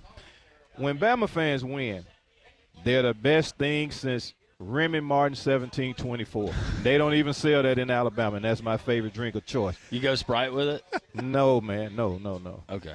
No. I used to bartend, and Remy and Sprite was something that I got not this for. Not this Remy. This is too good to mix it with anything. 1738. Yeah. And the dark green bottle, yeah, but the 1724 just don't do anything to that. Okay. But when Bama fans win, they're the best. Then they start talking about championships, blah, blah, blah, blah, blah. But when they lose, you guys, you compete for who can come up with the best excuse. You got to have a scapegoat every single time. And just like Legend, you want to blame the offensive coordinator, defensive coordinator, anybody you can to take the attention away from being that you just got your butt whooped. And the best example I have of that is they want credit and praise for beating Georgia. Hey, we beat Georgia like they did last year, and they got put in the playoffs, and they shouldn't have been, and that's another conversation. You want credit for that, but you want the spotlight to be taken off of you when you get beat by Vanderbilt, and they wasn't ranked in the top 40 or 50. So you can't get praise for that and then just ignore the Vanderbilt part. And part of your resume is struggling with other teams that were not ranked in the top 40, which you should have lost to South Carolina last week, on top of loss Saturday. So at what point are they going to stop getting rewarded for being mediocre and losing? It's a fair question, not just because I hate Alabama. If you lose, you shouldn't be rewarded for that. You get rewarded for winning. You're getting rewarded for losing. You're getting the benefit of the doubt every single time. Right now, the playoff committee is sitting in the room, scratching their head, trying to figure out how can we justify putting Alabama in with 2 or 3 losses. Now, you do not believe that. But you cannot tell me, because you know football. I know you put on these airs about hating Alabama, but you cannot tell me right now that those committee members are sitting there watching that football team that lost to Vanderbilt and barely beat South Carolina and got beat in Neyland Stadium, and probably is going to have a heck of a fight this Saturday. There's no way that they're sitting there saying that let's figure out a way to get Alabama in. There's no way. You're saying that they're saying that. What I'm saying is, why is that unbelievable by what they did last season? They put them in over a team that was 13-0 and was a Power 5 team. So why wouldn't they put them in with 2 or 3 losses? That's not out of Because they reach. didn't have 2 or 3 losses last year when they put them in. No, but the team that they put them in over had no losses. Well, we have an expanded playoff this year, and as of right now, Alabama has the best win so far in college football. Yes, and they also have the worst loss. No, they don't. It's not the worst. That it's is not the the worst. No. Not It's a not the chance. worst. They're a top Ole Miss 25 team. Ole Miss losing. Who's the top 25 Ole Miss team? losing at Vanderbilt. home. Hold on 1 second. Let me, Not when they played them. let me try to correct this. But let they me are try, now. Let me try to correct this professional guy over here. Okay. Vanderbilt was not in the top 25 I when just they said played. that. I just said they weren't. Okay, but they are now. Yeah, they're not playing now. They played then. If I'm not mistaken, when they're going to look at the totality of the work at the end of the season. Period. Right. Okay, now let's go through the totality. Okay. Briefly. They struggle with South Florida. Hold on a second. You want to talk about struggling? What about the fact that your team is lucky to not have 2 losses under your belt? That's okay, fair. but that's fair. I'm gonna address that, but let me go through this body of work. 5 minutes left versus wait a minute, Pat. Versus an unranked team at South Florida. That's part of the resume. Another part. What was the final score? They won by what? 26-16, whatever. No. What constitutes a game? 60 minutes, correct? Yes. You don't get judged at halftime. They won 42-14. You get judged at the end of the game, right? Right. What was the final score? 42-16. Okay. Or whatever it 42-16. Okay. What was the Miami score with South Florida? More than that. But let me finish. They struggle with them. They struggle and should have lost South Carolina. They struggled and got beat by Vanderbilt. Should you have lost to Virginia Tech? Should Miami have lost to Virginia Tech? Or Cal. They should have. Or Cal. But they didn't. But guess what? Neither did Alabama. It's a difference when you want to look at the resume struggling and winning, struggling and losing. No, it's the bottom line. It's you either win or you lose. Right. But it's part of that resume. They're going to say we struggled, but they won. Well, they're going to say Alabama struggled, but they lost. But you could make that case though for most teams that are going to be in the college football playoff conversation. Whether it's Ole Miss losing at home as a 17-point favorite to Kentucky, whether it is you say USC is garbage now, but they looked like they were pretty good when LSU played them in Week 1. I think we're going to have those arguments for all of these teams. We really are. By the time it's all said and done, I don't know if it makes it any easier this year because we have the expanded college football playoff, and now it's going to be hand-wringing over teams 13, 14, and 15, right? Yeah, that's going to happen like it was with teams 5, 6, and 7. But I keep saying it, man. The issue that I have and most fans have is you have this playoff committee. They step out of the closet at the last minute and they name teams. But if they were so infatuated with ratings and stuff like that, why not have a weekly showing of discussions on how you rank teams and then have that final meeting on how you choose the team? And we're going to get that beginning next? Is it next Tuesday night that we get the debut of the College Football Playoff Committee? But, guys, this is what I want to really talk about. And I heard Greg say it on his podcast. He says Alabama is still the king of football. He said that a few weeks ago. And the guys in my sports group, Ashes in Sports, they said Alabama is still the standard. So what constitutes the standard this year? I mean, you on a fourth. Let's go back to the Tennessee game. A 4th and 1 play. You can't get a 4th and 1 with all of those 5 stars that you guys say you have down there, and on the same play you have 2 wide receivers that could have been blocking, and they're over there imitating Steph Curry with a jump shot on a football field. Is that what the standard has come down to? And losing to Vanderbilt, is this the new standard? Or you just want us to, non-Bama fans, to ignore all of this stuff that we see with our own eyes? Come on, Pat, talk to me, baby. What do you want me to? I can't defend any of that. I mean, there's nothing to defend. Philip, sure. I mean, he was asked that question yesterday. Why do you got two wideouts out there acting like basketball players? You know? But Pat, and then another thing, Alabama has lost twice while in the top 10. If you're in the top 10, why are you losing twice? Well, they're not in the top 10 anymore, Bama. No, That's why they're not. But while you were there, you should have won those games. All right, we continue live from Social Taco. More folks have arrived. You can arrive as well. You can join all of our great listeners as we're here up top of the Taco Terrace. Three-man front, Jocks 94.5.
$11:53 live here at Social Taco in Homewood. Landrum, Pat, all our great listeners. How about Dobbs Ford? Newest Ford dealership in town. It's right there on Parkway East in Birmingham. I'm headed over to Dobbs Ford tomorrow to pick up one of the new Ford Broncos, Alabama's largest showroom selection you're going to find there, whether it's the Broncos Sports, the Mustangs, the Explorers. A great selection. You're going to get top dollar for your trade, total transparency throughout the full process. And also what they're going to do is they're going to take care of you. You're going to love the people there at Dobbs Ford, whether it's the Goshens, the managing partners there at Dobbs Ford, or just anybody there on staff, whether it's the sales department, whether it's the paint and body shop, whether it's the 2 certified diesel mechanics that they have there on staff. That is a rarity these days. Dobbs Ford, go see and feel the difference. DobbsFordBirmingham.com for more information. Make sure you tell them Landrum from Jocks 94.5 sent you. All right, so you wanted to wrap up with something? Yeah, I wanted to wrap up with a couple of things right quick. I want to ask you guys a question. Are you guys still predicting the Georgia-Bama rematch in Atlanta? That would be a big no. That is a negative. Thank you. That is a no. I told you guys that a couple of weeks ago, too. But this is a parting shot, and I hope Mom is not listening today because she's going to tell me I'm crazy for doing it, but I'm going to do it. The best part of this football season, 2024, and I want you guys to listen very, very carefully, is watching the tide roll away. It's dead, buried, and gone, guys. Nick is not coming back, but I'll be back. Let's go, Canes, and down with the tide. You nailed that note, by the way. That was nice. That's very nice. Hey, man, y'all have a good one, man. I'll too. see you guys in 2 weeks. All right, Bama sounds Hater, good. thank That's you. Bama Hater bringing his football knowledge to this program, classing it up a little bit. He put you in your place, didn't he? I guess he did. 205-834-9450. Some of you not appreciating the fact that Bama Hater had to say what he was saying. But you can come and tell him yourself. We're live here at Social Taco. FSU Dave is here. Not the interaction we were hoping for between he and Bama Hater. The Miami FSU rivalry, because this matchup we're going to get this weekend, Pat, is a little bit watered down. Yeah, it's not quite the way it used to be in the old days when a wide right would happen left to right, or you know what I'm saying? I mean, this is going to be just a good old-fashioned beatdown. That's just what's going to happen. Not a lot of people happy with Bama Hater being on the program, by the way. No, they're not. Just in case. I don't know why you put him on, but. Was that me? I don't think it was. I mean, you're over there taking selfies with him during a break. You said, "Can I take a picture with your chain?" That's exactly what it was. Woo! Kent says Brent Key is a better coach than Cristobal. All right. How about Indiana, man? Quarterback just had thumb surgery. He's going to be. He's what? Questionable for Saturday?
Straight up 12 o'clock, three-man front on this Taco Tuesday. Lanzerman and Pat here on the Taco Terrace, joined by many of our Great Jocks listeners. Some new, some are regulars. You can join us as well as the doors are open here in the square in Homewood right next to City Hall. Socialtaco.bar for more information.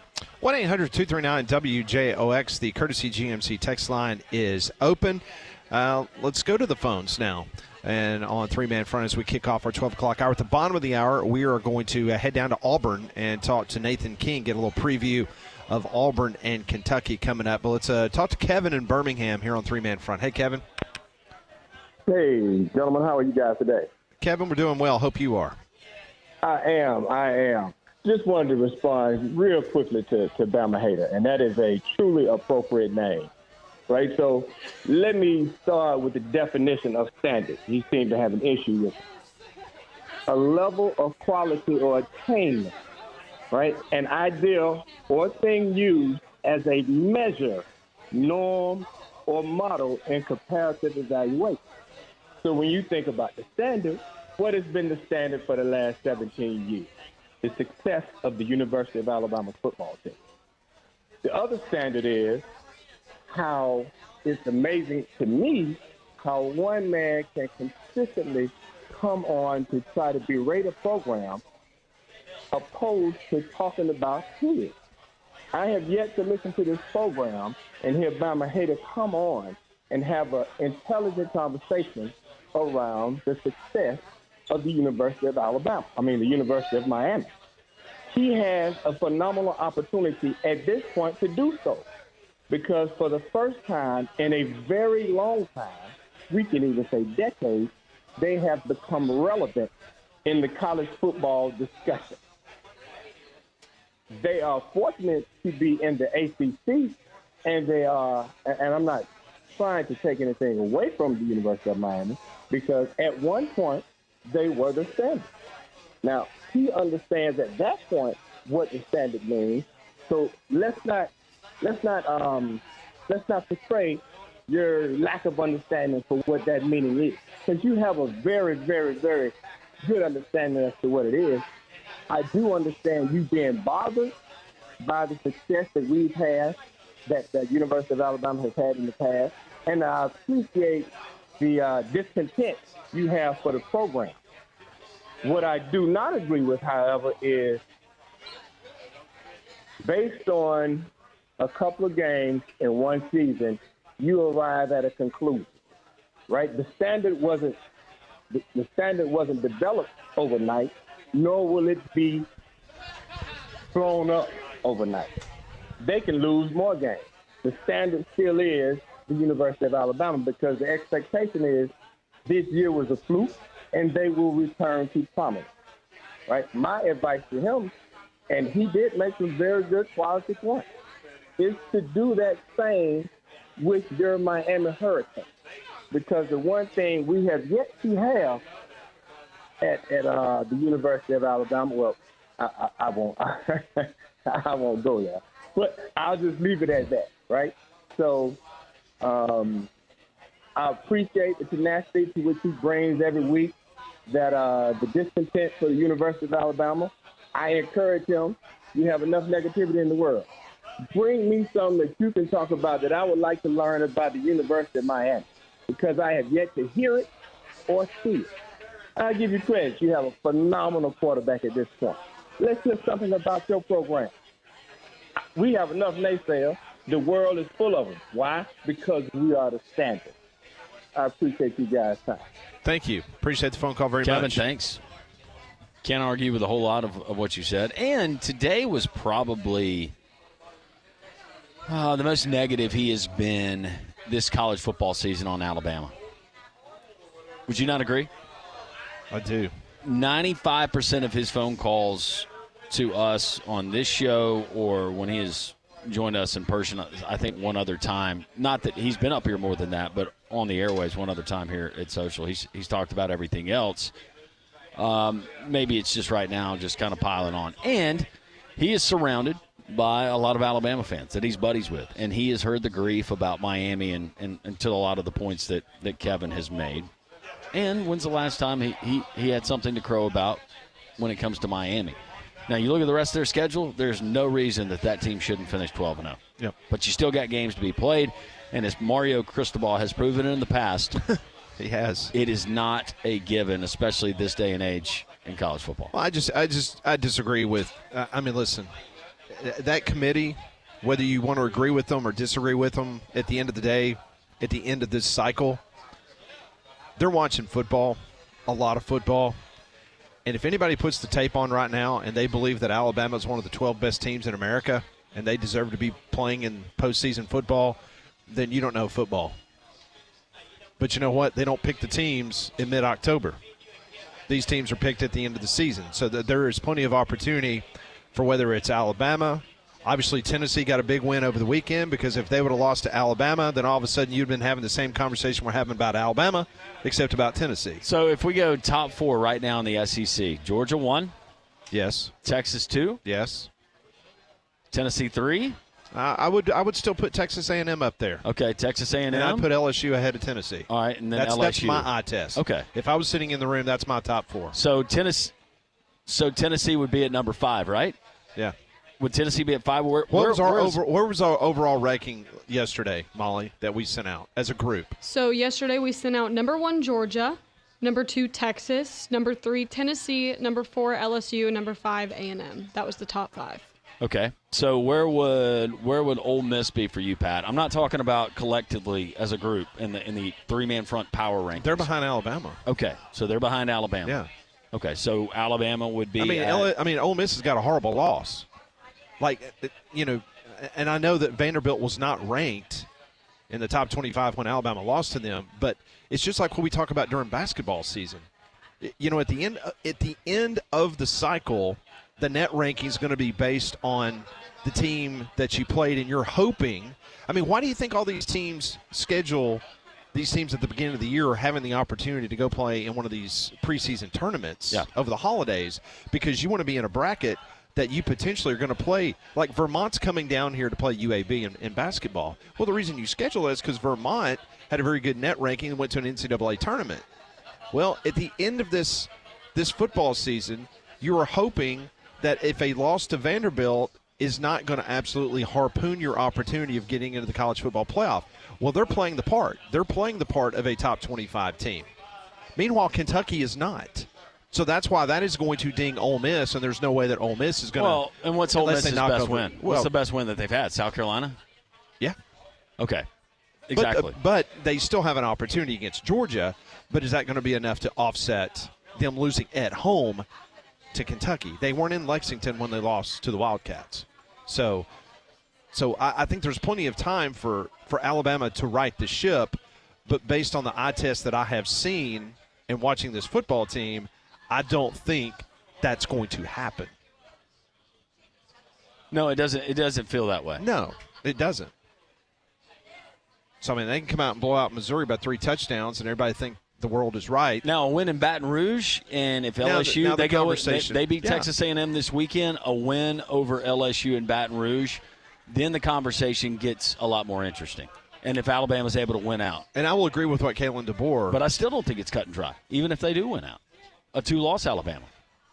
It just depends on who is that other, and I'm presuming it's going to be an SEC team with 2 losses, and then you compare the resume. The thing that Alabama does have going for it, and if it holds out and Georgia runs the rest of it, they have the best win in college football.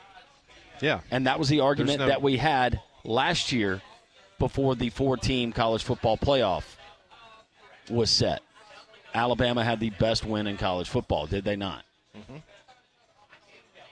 See, and anybody who thought that a 12-team college football playoff was going to be watered down and it was going to take out the drama and the excitement, think about these conversations we're having at the midway point of the season. Think about what it's going to be week 12, week 13, week 14. 1-800-239-WJOX. Matter of fact, the television ratings came out from the weekend. No big surprise. Georgia and Texas, 13.2 million people watched that game.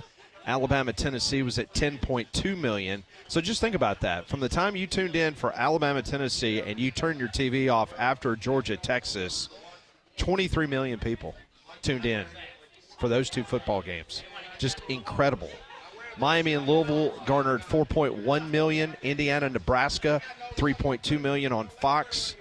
Michigan, Illinois had $3 million. Auburn, Mizzou had $2.4 million. That is a really great number for an early morning kickoff. Oregon and Purdue on Fox on Friday night, that garnered $2.1 million. And Colorado at Arizona on Fox had $2 million. So that's your weekend television viewing menu. 800-239-WJOX. Crimson Convict wants to weigh in. What's up, man? Hey, guys, I'm so sorry. I'm headed to T-Town on business, so I won't be able to make it. Well, we hate that, but we know you got to work. What's up with you?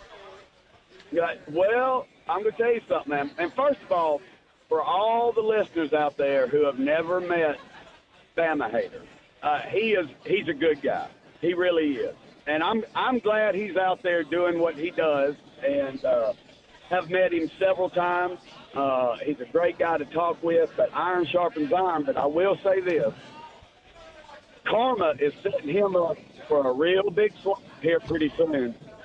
How many teams in the top 25 has Miami played to this point? When they played them, or as of right now? Because I'm guessing it's what?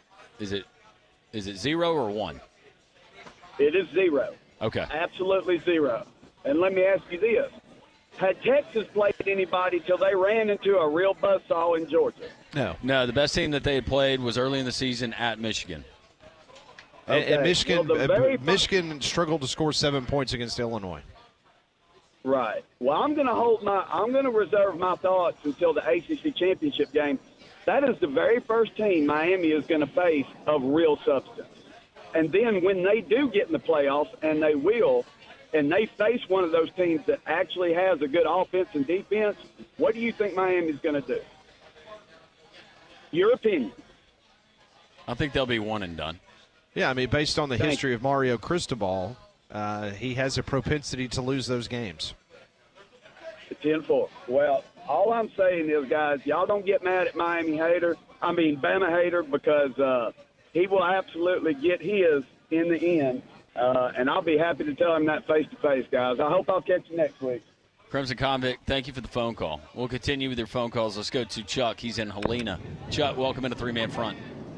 Hey, guys. Hey, I know we had a lot of belly aching last year over Florida State getting in, not getting in, all that. But I'll tell you what could really get it going this year. You take all the teams like in that 9 to 15 range, so they're jostling, am I in, am I out, all that. And one of them has 2 losses, maybe they're number 10 or 11, but they're going to play in a Big Four conference title game. They lose, and they go from 11 to 13, and some other team that was 13 moves up to 11 in the final ranking, and they're like, wait a minute, let's just say it's Bama and LSU, and LSU goes and plays number 11 with 2 losses. They get beat by Georgia. They find 3 losses. Now Bama goes, and it don't have to be. This isn't about Bama or LSU. It could be from any of the conferences. You want to see a scuttle. You let a 2-loss team lose their 3rd game in a big-time conference championship game, and then another 2-loss team that was a couple spots behind bunny hopped them. You thought Florida State was whining, but I'm just saying, be on the lookout for that. I just thought of it a minute ago, and I'm like, that's going to be the potential scuttle. May not happen, or it could happen twice in 1 year, coming from 2 conferences. Anyway, just wanted to add that to the conversation. Thank you. Thank you very much. Appreciate the phone call. 1-800-239-WJOX. And can't disagree with anything he said either, Landrum, because it's going to be new to us. And I know that you can't have these blanket statements like we did in the past where, okay, a 2-loss team cannot get in the playoff. Well, you're going to see a 2-loss team get in the playoff this year. You just are. Because as of right now, for the first time since 2007, the SEC, the team that is going to be on top is ultimately going to have a loss. Well, I'll say that of the teams that are undefeated right now in the top 10, that Oregon and Miami, I believe they will still be undefeated when it's all said and done at the end of the regular season. But if we're talking about a Penn State, you trust that Penn State team? No.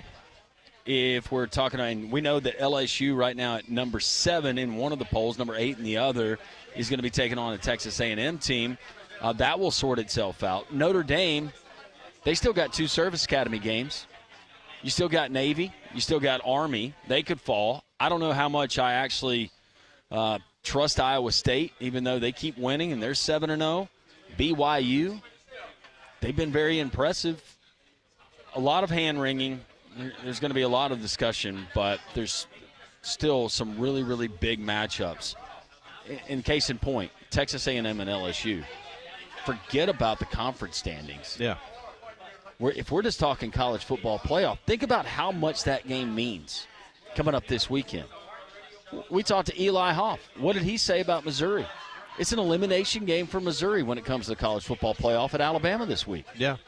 And he's predicting Alabama to win 31-27. So, interesting. When we come back, we're live at Social Taco. We will continue to take your phone calls. At the bottom of the hour, we will talk to Nathan King from Auburn Undercover. We'll find out the very latest on this Auburn football program that is winless in the SEC. So we got a lot to talk about with Nathan coming up at the bottom of the hour. Well, when it comes to your technology, don't settle for anything less than a winning team. How about Evolve IT? They're your trusted local IT partner at Evolve IT. They're your MVP for all things tech, like network management, cybersecurity, and keeping your business systems running smoothly. No fumbles, no downtime, just expert support. Right here in Birmingham, Evolve IT, they're ready to take your tech game to the next level. They're local, 24/7, 365. When things happen, you don't have to wait for an email response. They're going to call you right back. They're going to get you up and running in no time. Online at evolvebhm.com or call them now to score your IT touchdown today. 205-749-8970. That's Evolve IT. More three-man front. We're live at Social Taco on Jocks 94.5.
It is 12:20 here on Jocks 94.5 Lunch Hour. Come by and see us. We're located at Social Tacos. We are each and every Tuesday from 10 until 2 o'clock, and it's another great crowd here on the second floor at the Taco Terrace. Well, as we move further away from the hot weather, you know your HVAC system worked overtime this summer, so make sure you're prepared for the months and years ahead with a Trane comfort system. Right now, Trane's Unstoppable event offers you peace of mind with a 10-year warranty on parts and labor with select Trane home comfort systems. To learn more, go and visit Trane.com. All right, so yesterday, Kalen DeBoer met with the media. He says there's never going to be excuses. That's one thing that only softens character. That lowers the standard. That will never happen at Alabama. He also went on to say that Jalen Milroe has nothing that's going on to be holding him back from going out there and helping us get a win. There was a lot of folks that were asking the question whether he was banged up or injured. Yesterday at the Birmingham Touchdown Club, you had Nick Saban speaking to the group around lunchtime, and this was his response when asked about the struggles that Alabama currently has, and what message does Nick Saban have to the fans? I don't really analyze Alabama. I never take the lead. You know, I'm a fan now, so I think the message that I would give to everybody is the most important thing that all of us can do as fans for Alabama is to be supportive. Support the program, support the players, support the coaches, and if we want to have, that will enhance us to be able to have the best solution in transition, because it's always difficult transition when you have a fairly successful program and somebody else comes in and it's very challenging. And so I've been very supportive of the players, the coaches, the team, the university in every way that I can, and I want to continue to do that, and I would encourage others to do the same. There you go. There's Nick Saban saying, support the program as a fan like he is. So that was his response to the question. I don't think the support is going to wane for Alabama. Now, the criticism's not going to stop, but that's part of the standard, if we're going to call it that. You're used to things going a certain way, and even in wins, how many times do we get fans that are critical of the performance? So now this kind of reshifts the focus and the perspective, but I think the Georgia win, Pat, it may be expedited expectations for this season, because I don't remember hearing a whole lot of Alabama fans prior to the start of the season going, Alabama's going to run the table. I don't remember hearing very many Alabama finishes with one loss, and that one loss is just to Georgia, or that one loss is at Tennessee. But the expectations after the performance we got, especially in the first half versus Georgia, elevated. This team could run it, and I thought that there was the potential, if Alabama, they're operating like that, the rest of their schedule, they can take care of business.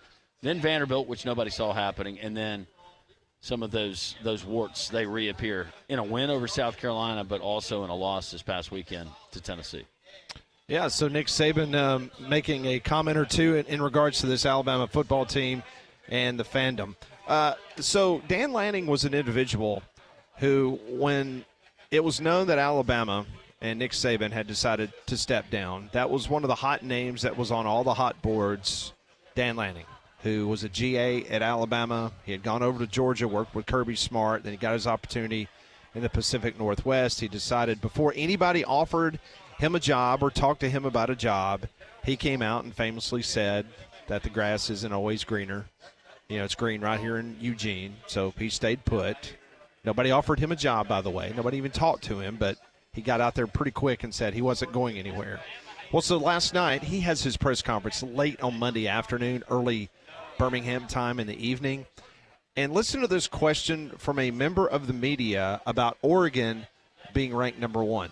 You guys were ranked number one in the AP and the coaches poll. What does it mean for you as a leader of this program to bring it back to number one for the first time since 2012? Who cares?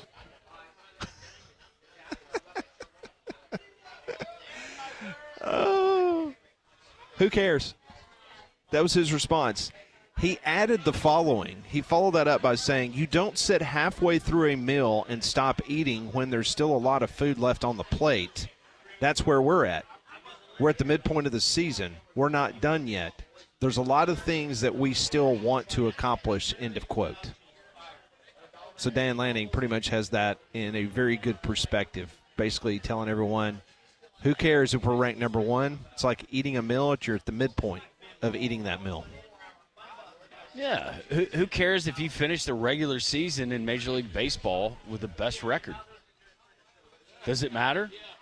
Ultimately, no. And I like Dan Lanning. I like his approach. He's a chip off the old block, and you can tell that he served under Nick Saban and also Kirby Smart. But Dan Lanning knows that any given Saturday, whether it's Oregon against Wisconsin later in the year, Oregon going to Michigan on November the 2nd, coming up this weekend as they host Illinois, taking on a Maryland team, Washington team. How many times have we seen it?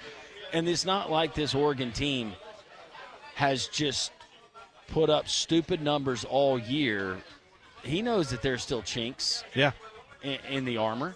There's dents there. They almost warts. lost to Boise State. They did. And I think that's across the board in college football. Now with the transfer portal, now with NIL, parity, it's certainly here. And you get a bunch of guys that get focused on something else any given Saturday, especially when you're in conference play, there's a good chance that you're going down. So I think that's a good approach by Dan Lanning. But Oregon in the driver's seat to have that number one seat by the end of the season. Nathan King will be joining us in about 5 minutes from now. I want to tell you about Courtesy GMC in Trussville, up to $15,000 off MSRP on the brand new 2024 GMC Sierra. Multiple to choose from there on the lot in Trussville. This pricing is on the Hot Elevation Premium Package with four-wheel drive, leather interior, sunroof, 20-inch gloss black wheels, blacked out accents on the exterior. It's a great-looking truck, an even better deal on these while they last there at Courtesy GMC in Trussville. And don't forget, if you're in the market for a Yukon XL, you're not going to have a better selection than right there at Courtesy GMC in Trussville, whether it's those GMC Sierras, the Yukons, Yukon XLs, the Acadias, the Terrains, the Canyon truck. They've got it all. Go by and see them, and you can check them out online. Check out the inventory there at courtesybirmingham.com. So we will go down to Auburn momentarily. I just want to ask if Nathan King genuinely believes that Auburn gets an SEC win this year. Don't you think he'll give you a straight answer? Yeah, absolutely. And why would you say yes? I didn't say competitive game. Why would you say yes at this point, given what we've seen so far in 4 losses in SEC play? Or not in SEC play, 3 of those losses in SEC play by a combined 27 points. Nathan King, Auburn Undercover, joins us next on 3 Man Front.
12:31, three-man front, live from a lively Taco Terrace.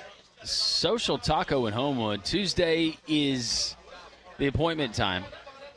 The doors open at 11 o'clock. We got new listeners that are hanging out. We got UAB fans. We had a Miami fan, a Bama hater, who was here, FSU. We got Florida represented, Tennessee, of course, Alabama, Auburn, and so many more. SocialTaco.bar for more information. Monday Night Football last night. You had the Bucs they were taken to the woodshed, not taking care of business, but the Baltimore Ravens take care of business there. We do have college football coming up tonight out of Conference USA.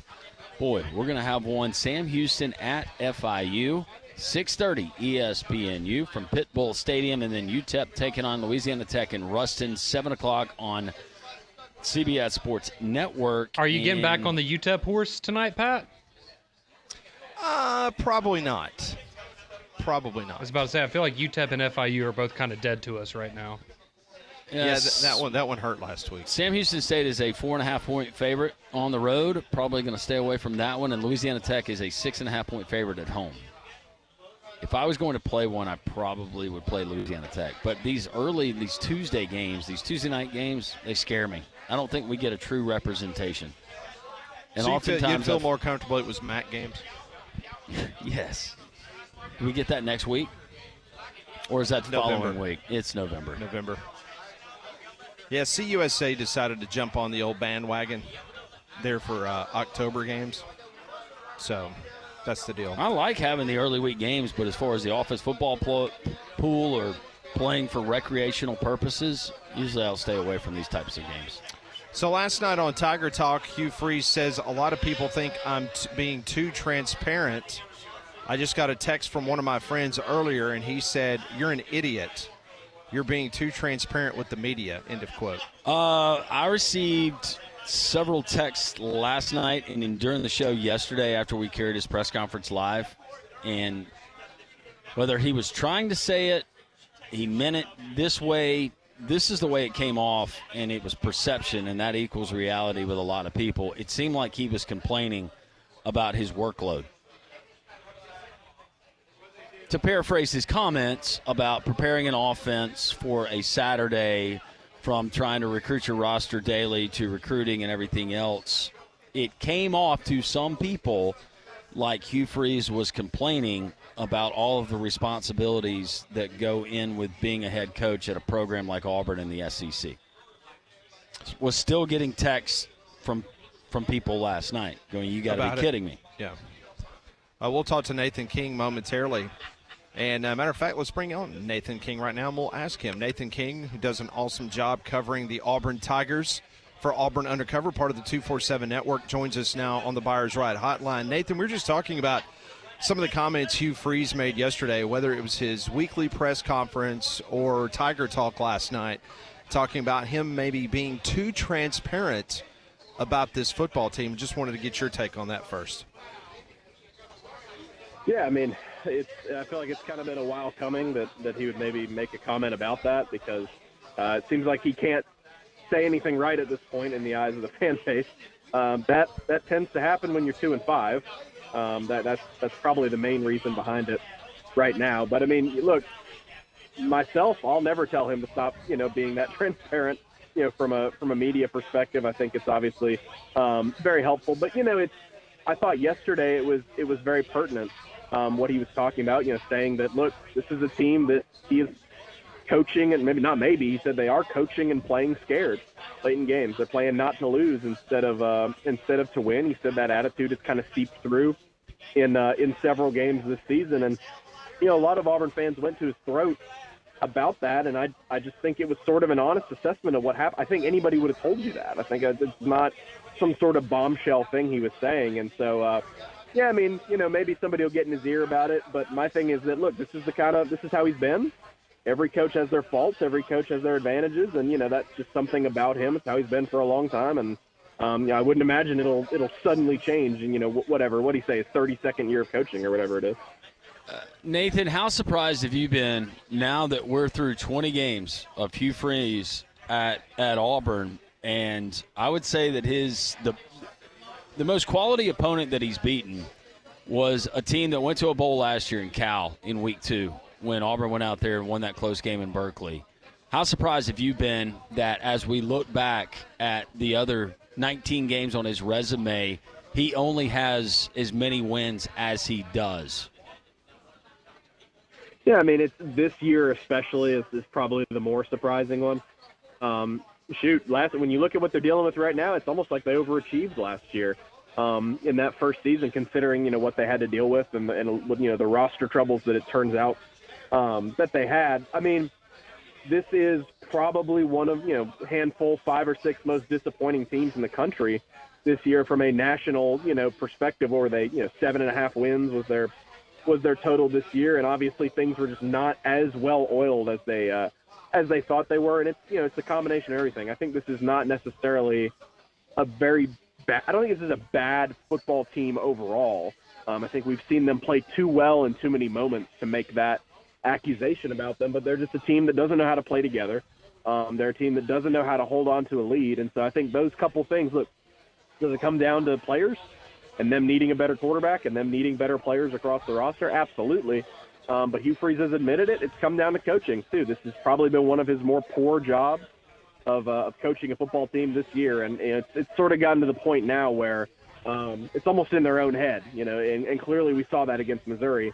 They just kind of crumbled down the stretch of the game, especially when Missouri started getting some momentum. So it is really, this isn't a big game this weekend per se in terms of, I mean, if you look nationally or in the SEC, a 2-5 team and a 3-4 team, it's not a big game at all. But for Auburn to get some confidence down the stretch of the season, maybe prove to themselves that they can do it, it's probably going to be a pretty big deal, because this is, look, I don't think this team is down and out. I don't think this is a team that's quit. I think that's kind of an overblown narrative and a cliche a lot of the time. But how many games do you have to start losing before it might become a legitimate concern? I think a 2-6 football team going back home in the month of November, you might have to worry about their confidence and how much they're really getting up for the last few games of the year.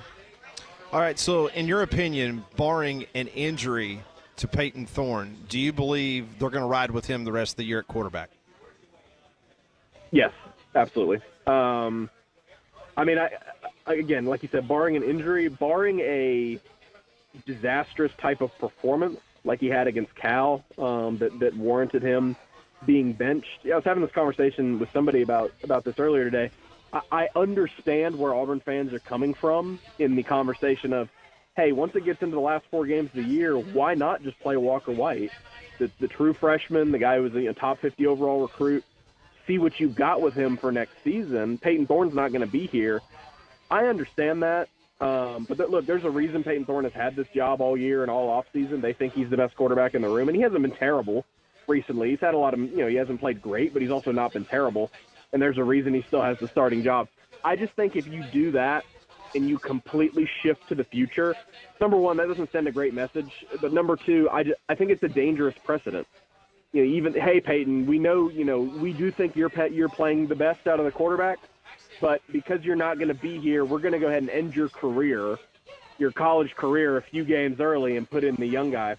Well, do that on the offensive line, too. Do that at running back. I know Jarquez Hunter's really good, and he's your best running back, but, hey, he's not going to be here next year, so go ahead and pull him out. It sets a very dangerous precedent, and I think that's where you could really lose the rest of the team, is if you look at a team captain and a guy that you think is, if you think he's the best quarterback, you pull him all of a sudden. I just don't see that being a scenario that they're going to get into. So, yeah, again, unless he – look, now Kentucky's defense is really good. He could go on the road, throw a couple picks. They just don't have much going with him, and they come back home against Vandy, and Freeze says, look, let's just see if we can get something going with Hank Brown or Walker White or Holden Garner. I would not be surprised if that's the case, but I don't think it'll be a full-scale pull him out and play somebody else the rest of the year. I just don't see that happening. Hanging out with Nathan Keene, covers the Auburn Tigers, part of Auburn Undercover. All of our guests join us on the Buyers Right Hotline. 2-part question. Do you, Nathan, believe that Auburn wins an SEC game? And if so, who do you believe that opponent is going to be? Oh, it's tough. I would have to I'll just say yes to the first part, because you look at their next 3 games. Kentucky on the road, let's call it winnable. What is it, a 3.5-point spread? And that's really, about a half-point spread because Kentucky's the home team. Like, clearly this is a winnable game for them. And then Vandy at home and Texas A&M at home, I mean, I'll be inclined to call those both winnable. I know that sounds kind of dumb because both those teams are ranked, and I think those teams are better than Auburn, absolutely. I think Kentucky's probably better than Auburn. But you just look at statistically the next 3 games, I'd be shocked if this team goes 0-8 in the league because the last time they went 0-8 in 2012, I mean, they are not nearly as bad. I mean, you guys know. You guys remember that team. They are not nearly as bad as that team that was bad. And so I think they can steal one. In terms of who it is, maybe Vanderbilt you have the best chance, and that sounds crazy, but I just think maybe you come home. It's a good spot to come home after a month on the road, and they'll have tons of motivation not to let Diego Pavia do that to them again for the second straight year. At the same time, maybe it works in reverse. Maybe you're even more scared of him, and that ends up not working in your favor. So I think one of these next 2 games, I think A&M is a lot better than them. They'll probably come in here and win. These next couple games, Kentucky and Vanderbilt, I think I'd be pretty surprised if they don't put it together enough to win at least one of those games.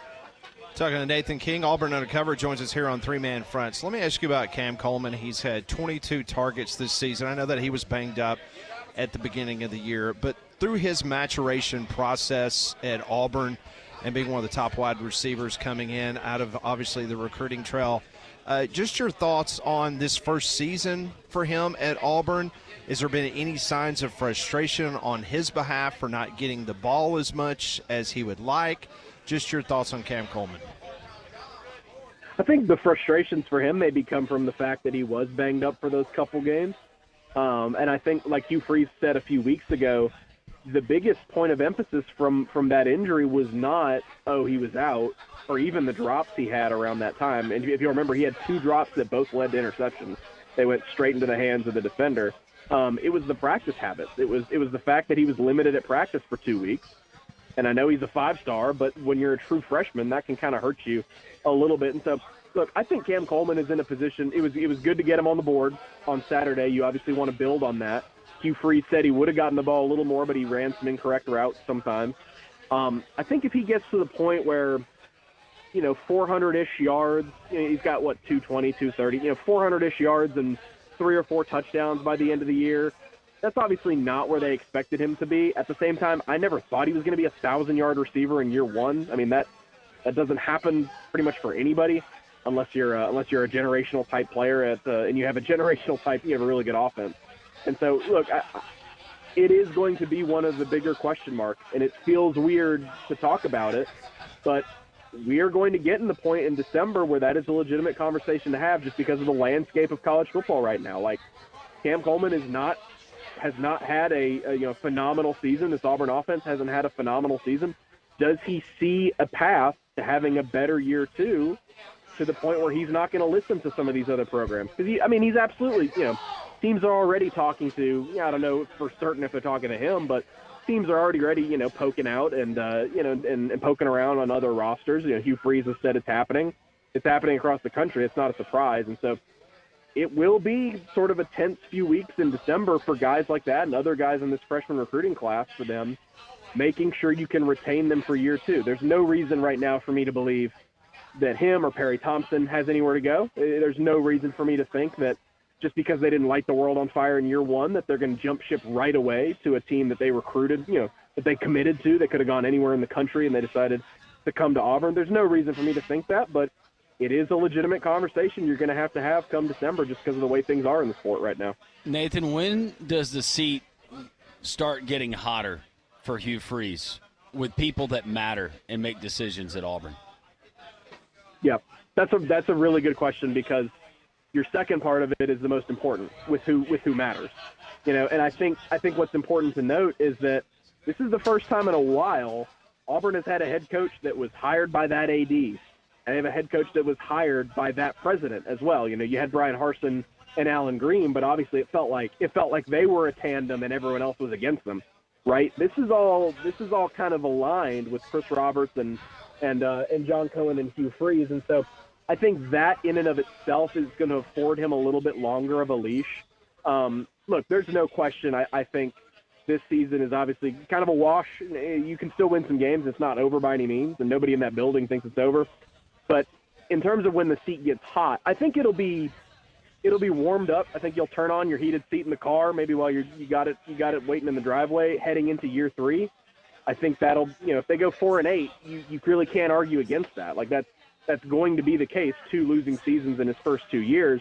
But how hot? I mean, if they get off next year and they're 2-4, 2-5 again, off out of the gates in year 3, a year that you pointed to from the beginning of this thing and said, hey, they're kind of built to win in 2025 if they can get a quarterback, then it gets hot.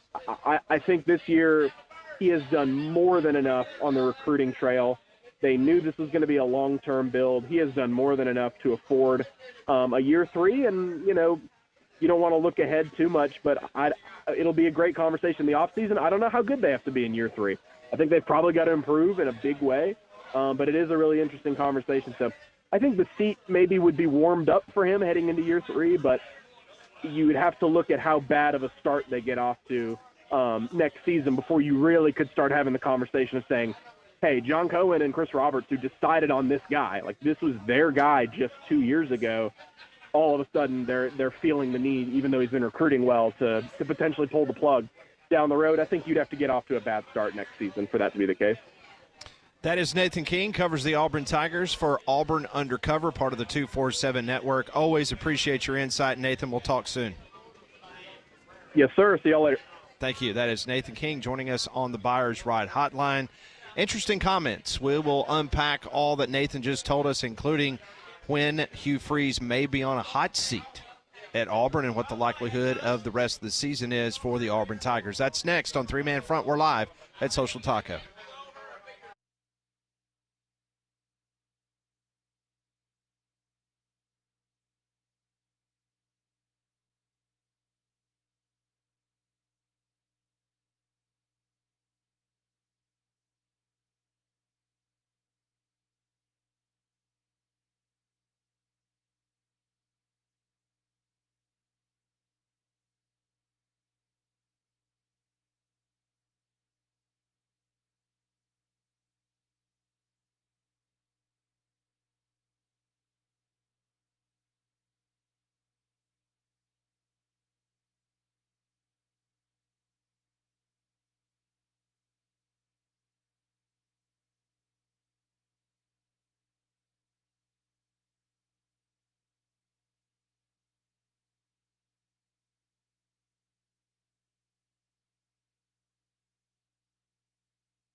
12:52. Appreciate everyone for stopping by here in the Taco Terrace live at Social Taco in Homewood. The doors, they open at 11 o'clock, the half-off happy hour from 3 to 6 Monday through Friday.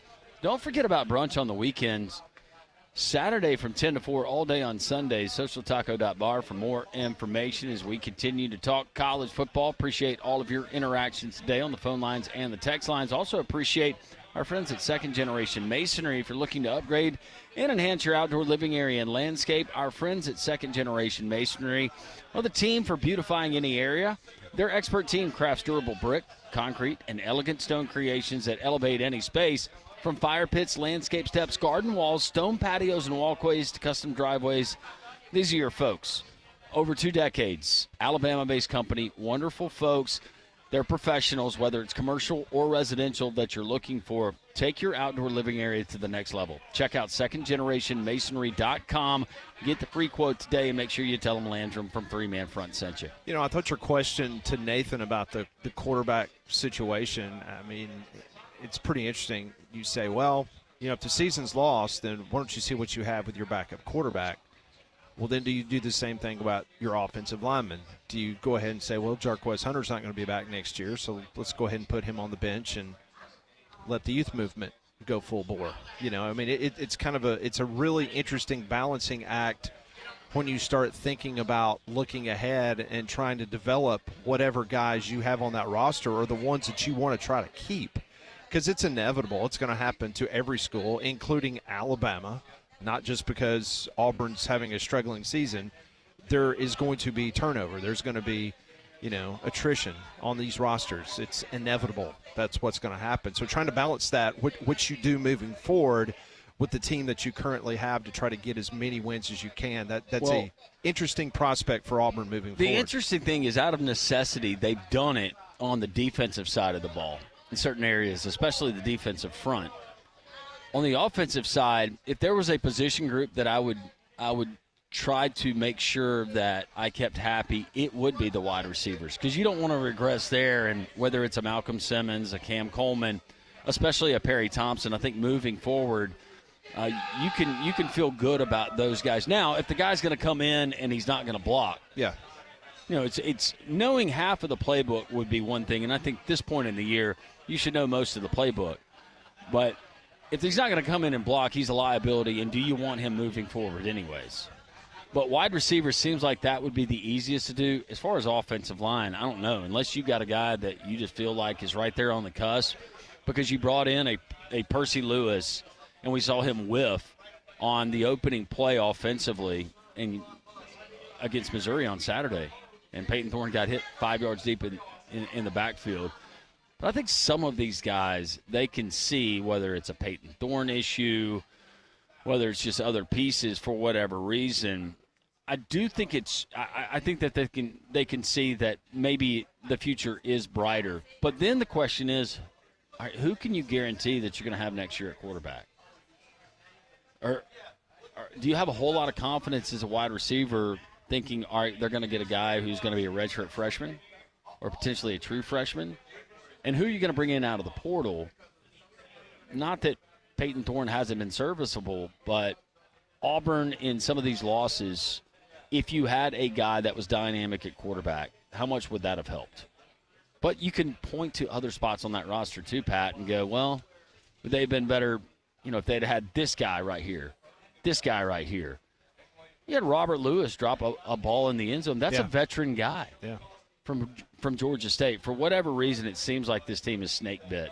And if there's a gettable game, I do agree, as crazy as it is, maybe it's Vanderbilt, because you're taking them seriously when they roll in. That's true. To Jordan-Hare Stadium. That's true. And you get back at home. Where a lot of times people would not take them seriously, but this year being a top 25 team, all of a sudden, then it's a whole different animal.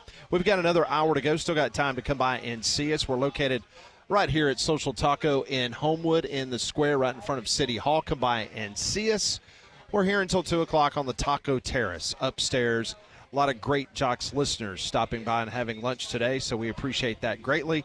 Next hour, we're going to do a little Pat Ponders and continue with your phone calls and your text messages on a very busy Taco Tuesday at Social Taco. Pat, Landrum, Conrad, and Molly on 3-Man Front.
1 o'clock, we do have listeners continuing to file in here to Social Taco in Homewood and the Taco Terrace. FJF, he had to battle that terrible accident there on 280, but he brought us, for those watching Absolutely on Jocks great TV stuff. on YouTube, the Discover Shelby, Alabama shirts, and not only for us and the crew, but also for some of the listeners who made their way. He's got koozies and all kinds of gear.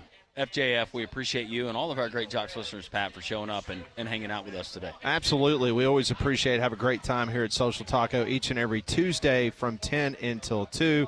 So, yeah, we want to thank everyone again for stopping by and seeing us. We'll do some Pat Ponders a little bit later. The phone lines are open at 1-800-239-WJOX. The Courtesy GMC text line as well is open at 834-9450. I'd love to hear from you. We've got a couple of college football games tonight on the docket if you're interested in that. We've got some CUSA games. You got Sam Houston taking on FIU down at Pit Bull Stadium. That's a 6:30 kickoff at 7. UTEP coming off that impressive win last week, Landrum. They finally got off the snide in regards to not being one of the last teams in America that did not cover the spread. But they covered it last week, but they're a 5.5-point underdog on the road to Louisiana Tech tonight. Last night, the NFL, some bad news for Tampa. Man, just what a horrible, horrible injury, the way that game ended last night for Tampa, and losing Goodwin for the season. That was bad. Yeah, I'm sure you got to add a picture to your folder of awful injuries. But, yeah, anytime that a player gets injured and the broadcasters go, yeah, we're not going to show the replay, you know it was bad. But, yeah, he had serious ankle injury for Godwin, and it unfortunately looks like he will probably be out for the rest of the regular season. Yeah, and because I had that one, and along with Ayuk's injury from Sunday. Yeah, he's done. So I've got a couple I got to send you guys. I know Molly's a fan of those. So. Do you look at those grotesque pictures while you're like eating a sandwich? Yeah, it doesn't bother me. Pat, I will have to delete your contact again if you do that. She did that before. You deleted his contact? Yes, because it kept popping up, and so I had to block him. Yeah, I don't do well with those kind of injuries. He's blocking me. He's since been unblocked, obviously, but when a foot is turned the wrong direction or a knee's going the opposite way or it's inverted, it's not something I want to see. Well, I mean, it's not something that Why do you think you're into that? Why is that your fetish? I'm not into it. It's a fetish. It is. I'm just telling you, it doesn't bother me. Maybe it's because I had my ankle broken off my leg. What? Landrum watches or listens to serial killer podcasts to go to sleep, and Pat likes to look at knees bent sideways. Not anymore. Not anymore? I think I've gone through all the podcasts. No, I didn't say I enjoy looking at that. It's just something that's never bothered me. Like some people, when they see the sight of blood, they get sick. Or Okay, they say, I don't either. Someone starts throwing up. Like when we're going to see Conrad throwing up when he does the stinky fish challenge. Will you throw up when you see Conrad throwing up? If I smell it, yes. Okay. But we're going to be in suits, so you're not going to be able to smell it. Okay. I just laugh. Leanne looks at me and goes, "What's wrong with you?" And I'm just like, that doesn't bother me. But funny. it takes a certain because we got medical professionals in both of our families. Yeah. And it takes I think a special kind of person that can deal with that kind of stuff. So maybe you're that special kind of person. I mean, Gary, he's retired firefighter and paramedic. Yeah. He dealt with all that stuff. It didn't really bother him. Now, have we already secured the services of Gary for? Yeah. He's going to be there. He's on retainer. We got him. Okay. Will he be in full regalia? I'm sure he will. Like he was for the other food challenge? I would think so. That Conrad failed? Yeah, we're trying to work through some things right now as far as the second part and kind of the add-on and the charity aspect of it and getting those donations for Conrad to eat something. But we would encourage you to donate, whether it's to the Red Cross, whether it's to folks there in North Carolina. I know that they're still in need, and you have colder weather that's coming. If you can find someone, or Tennessee, and I know that it's not just North Carolina, the state of Florida, that you can donate and help some folks out that are certainly in need. We encourage you to do so. If you missed any of our interviews today, and, man, let me tell you something. If you missed Mike Griffith today at 10:05, it is worth the download to go back and listen to that 10 o'clock hour, because in that 10 o'clock hour, you're going to have Mike Griffith, who absolutely took a big old number 2 on Austin, Texas, and the Texas Longhorns fans. big time. Then at 10:30, we had Eli Hoff on. He covers the Missouri Tigers for the St. Louis Post-Dispatch, where he is predicting an Alabama victory, 31-27. Thinks there's going to be a lot of points. What's that line? 13.5. 13.5. Ooh. Man, at this point with Alabama, I don't trust 13.5. You guys have not really said much about the list for this week's Bet It or Forget It. To be honest with you, I've not pulled it up yet.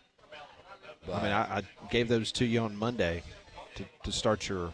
Well, Monday's kind of a busy day for all of us. Okay. Molly, you like them? Dislike them? There's one I'm probably going to stay away from. Wait. After what happened last week. Now, wait a second. When you say stay away from, does that mean you're going to forget it? I don't know yet. Just right now, looking at it, it makes me want to cry. So. I mean, you have to bet the Nebraska game. You have to. Yeah. It'll be a game time Conrad, decision. You set the precedence. So, you have. Yeah. And it worked out pretty well for me, didn't it? Yeah, you've got like a percentage point lead over Molly in the contest. All I heard was lead. It doesn't matter. Hey, it's just like when Alabama beats Mizzou by 1 point this weekend, right? I'll take that. It doesn't matter. Get back in the win column, baby. Oh, my goodness. If Alabama loses this weekend, do they drop out of the top 25? They should.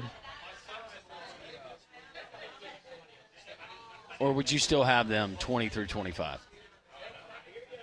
I think they drop out of the top 20. Oh, wow. And think about what that would do for Eli Drinkowitz in solidifying his place there in Missouri lore. You think they're doing stuff for Brady Cook in that comeback in the 2 touchdown drives. Think about Eli Drinkowitz. You go on the road, doesn't matter what Alabama's doing this season. But if that does happen on Monday, I might have to use a mental health day. Just let you have it.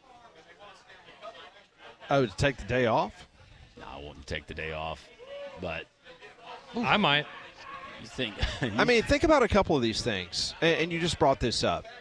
So the last time Alabama lost 3 of its first 8 games of a season was 2006. Alabama has not lost a consecutive game in the regular season since losing 4 straight at the end of the 2007 season. Here's the reason I brought this up. Alabama has gone 207 games between losing streaks in the regular season. Think about that. 207 games between losing streaks. That is the second longest span since 1936, trailing only Oklahoma. Oklahoma went from 1999 to 2020, which was 256 games, without losing back-to-back games. That is nuts. But you brought it up. If Alabama loses, the streak of them being in the AP Top 25 poll, which dates back to 2007, that's 270 consecutive AP polls. It's the second longest streak in poll history. Molly, would you like to take a guess who's number 1 on that list? Is it Nebraska?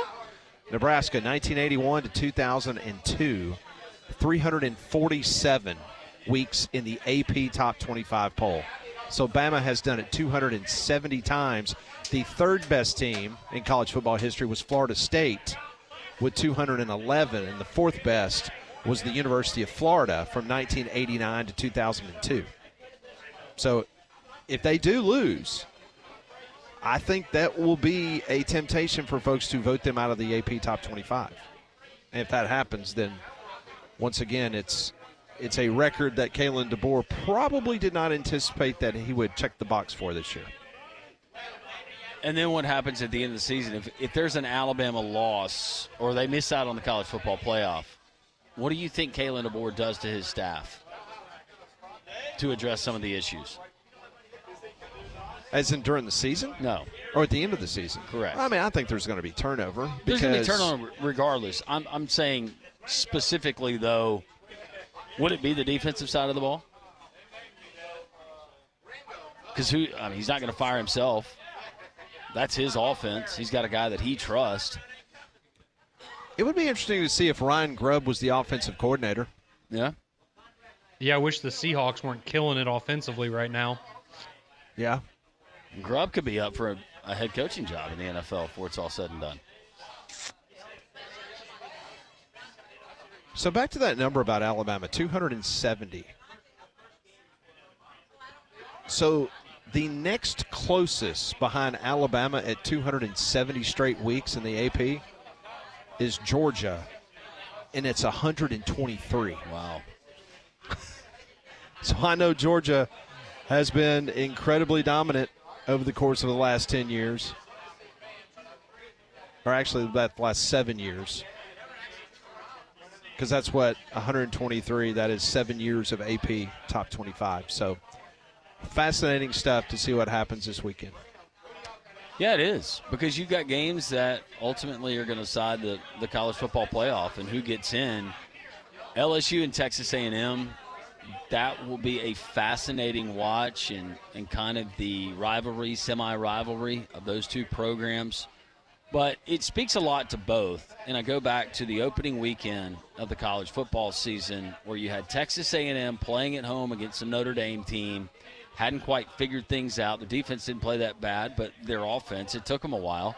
They sputtered. And then an LSU team where you said, oh, here we go again, losing to USC, and USC was on fire, and LSU had trouble stopping them via the air. But what have they done since then? And just getting better as the season has progressed.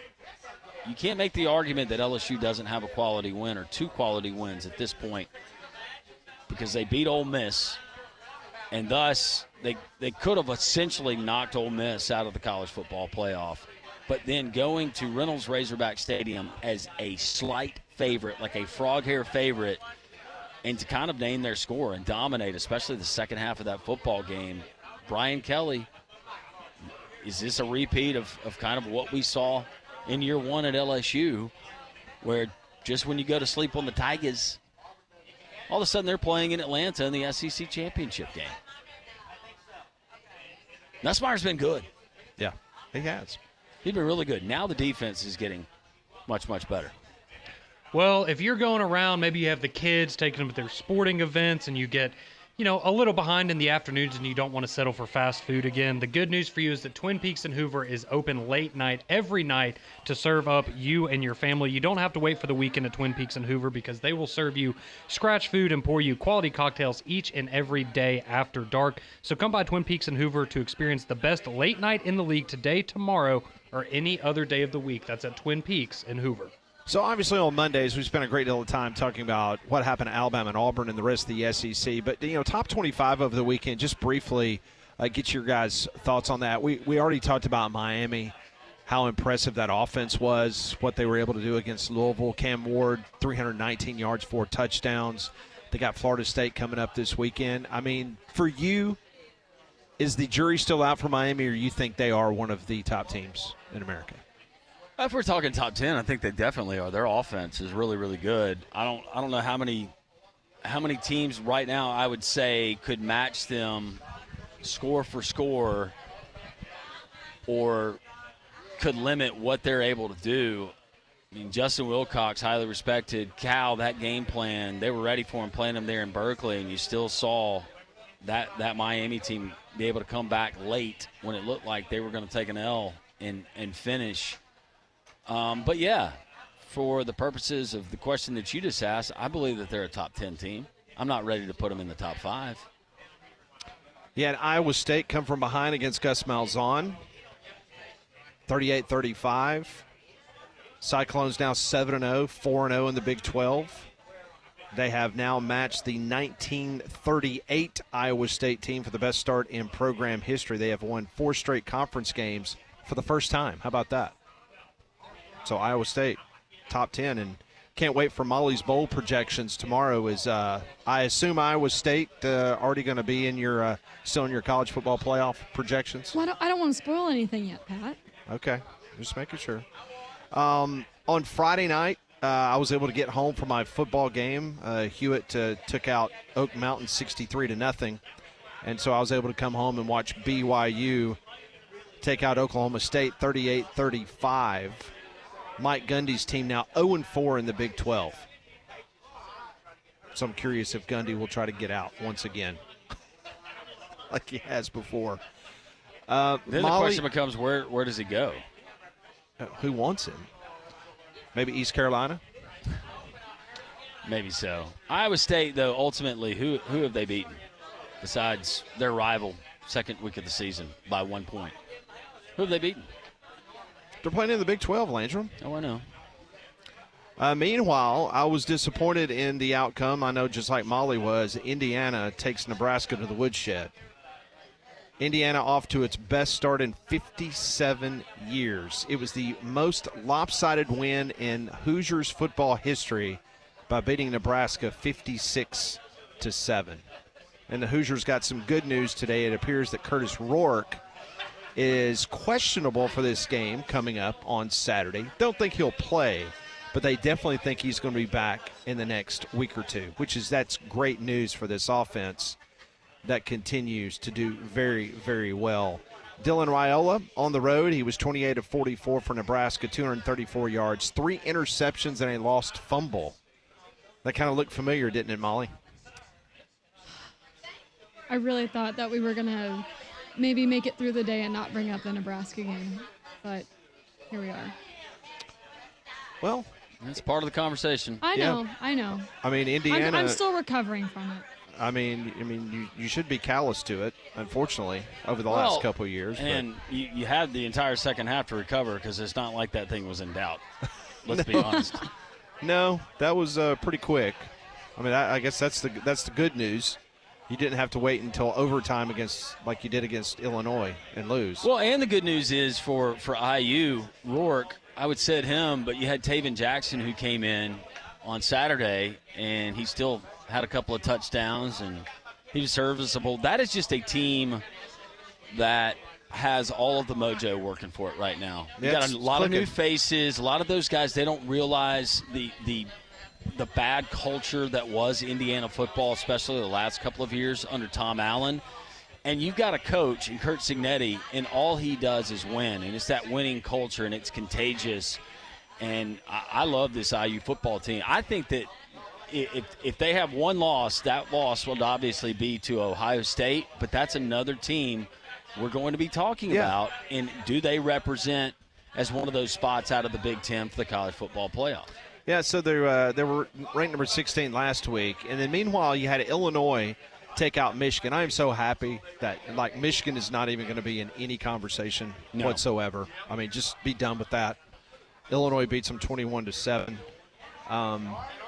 I think this was the first time that they had beaten Michigan since 2009, and it was the first time that Michigan's had back-to-back losses since 2020.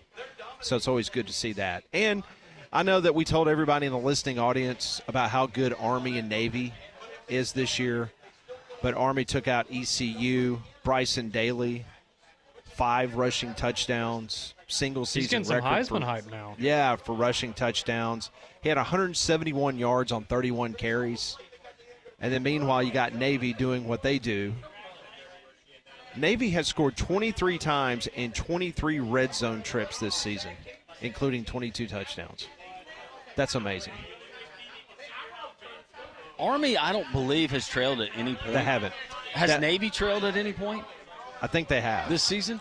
One of the Pat Ponders questions on Friday that you were gone was, what was it, Conrad? It was, I said, which is more likely to happen on Saturday? Army will fall behind at any point in the game, or Indiana not scoring 40-plus points against Nebraska? Yeah. What was your answer? I believe mine was Indiana not scoring 40-plus against Nebraska, so I was wrong. Yeah. And I think Ryan and Damian, I think they took the Army, that they would not fall behind. So, but good stuff. And then, because FSU Dave is within earshot, I feel like I have to, because I'm obligated to bring this up, that Duke beat Florida State for the first time in 23 tries. Wait, Duke beat Florida State for the first time in how many tries, Pat? Yeah. They were 0-22 until Friday night. That's right. Meanwhile, Mike Norvell's the first Florida State coach to lose to an FCS school in his tenure at against Jacksonville State. He was the first ever to lose to Duke, ever. He has 3 0-3 starts in 5 seasons at Florida State.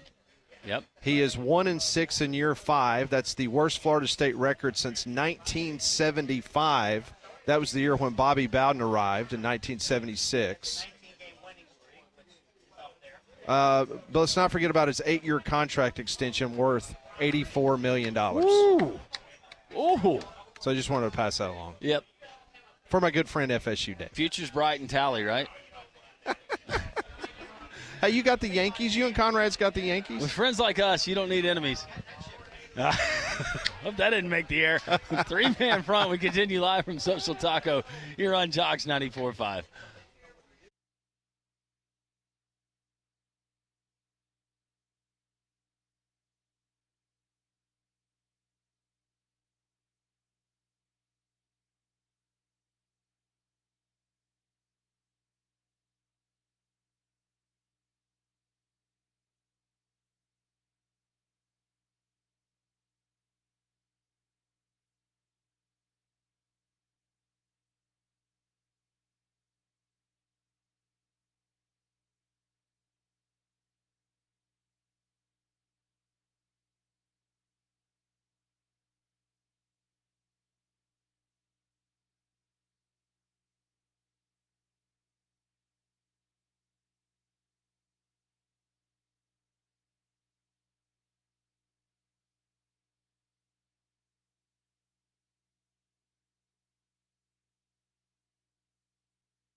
$125, live from Social Taco in Homewood. So many great folks here. Some have gone back to work. Some have made it the entire 3.5 hours. We're here every single Tuesday as the doors open at 11 o'clock. But if you couldn't make it in today or you can't make it in on Tuesdays, Monday through Sunday, enjoy Social Taco here in the Square in Homewood. Brunch on the weekends, the half-off happy hour, Monday through Friday from 3 to 6.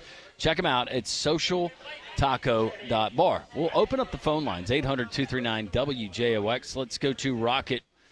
Rocket wants to chime in. Welcome into Three Man Front. How are you? Hey, guys, I'm good. The interview a while ago with the guy about the Auburn quarterback room, and he thinks he's going to play Thorne, and if he didn't, it would be disruptive. I mean, I disagree. I think it's almost the opposite. If you're one of the quarterbacks, especially if you're one of the 5 stars, through the season, and you go, man, if I can't start now, when can I start? I mean, I think it could have the exact opposite, especially if there starts being a lot of chatter about, well, Auburn's going to go out and buy another quarterback. And then you're thinking, well, I may never get in. If they're shopping for another quarterback when they've got a 5-star and a 4-star and whoever else is there. I think it could have this, the exact opposite effect. That is one way, but what are you telling the rest of your team? If you've been close in some of these games, I guess is my point. And I don't put it all on Peyton Thorne. I don't put it all on Hugh Freeze. Ultimately, it falls with Freeze. There's been just so many different ways that Auburn has found ways to lose football games. But if there's anything, Peyton Thorne has played better. He's not giving it to the other team 5 times a game.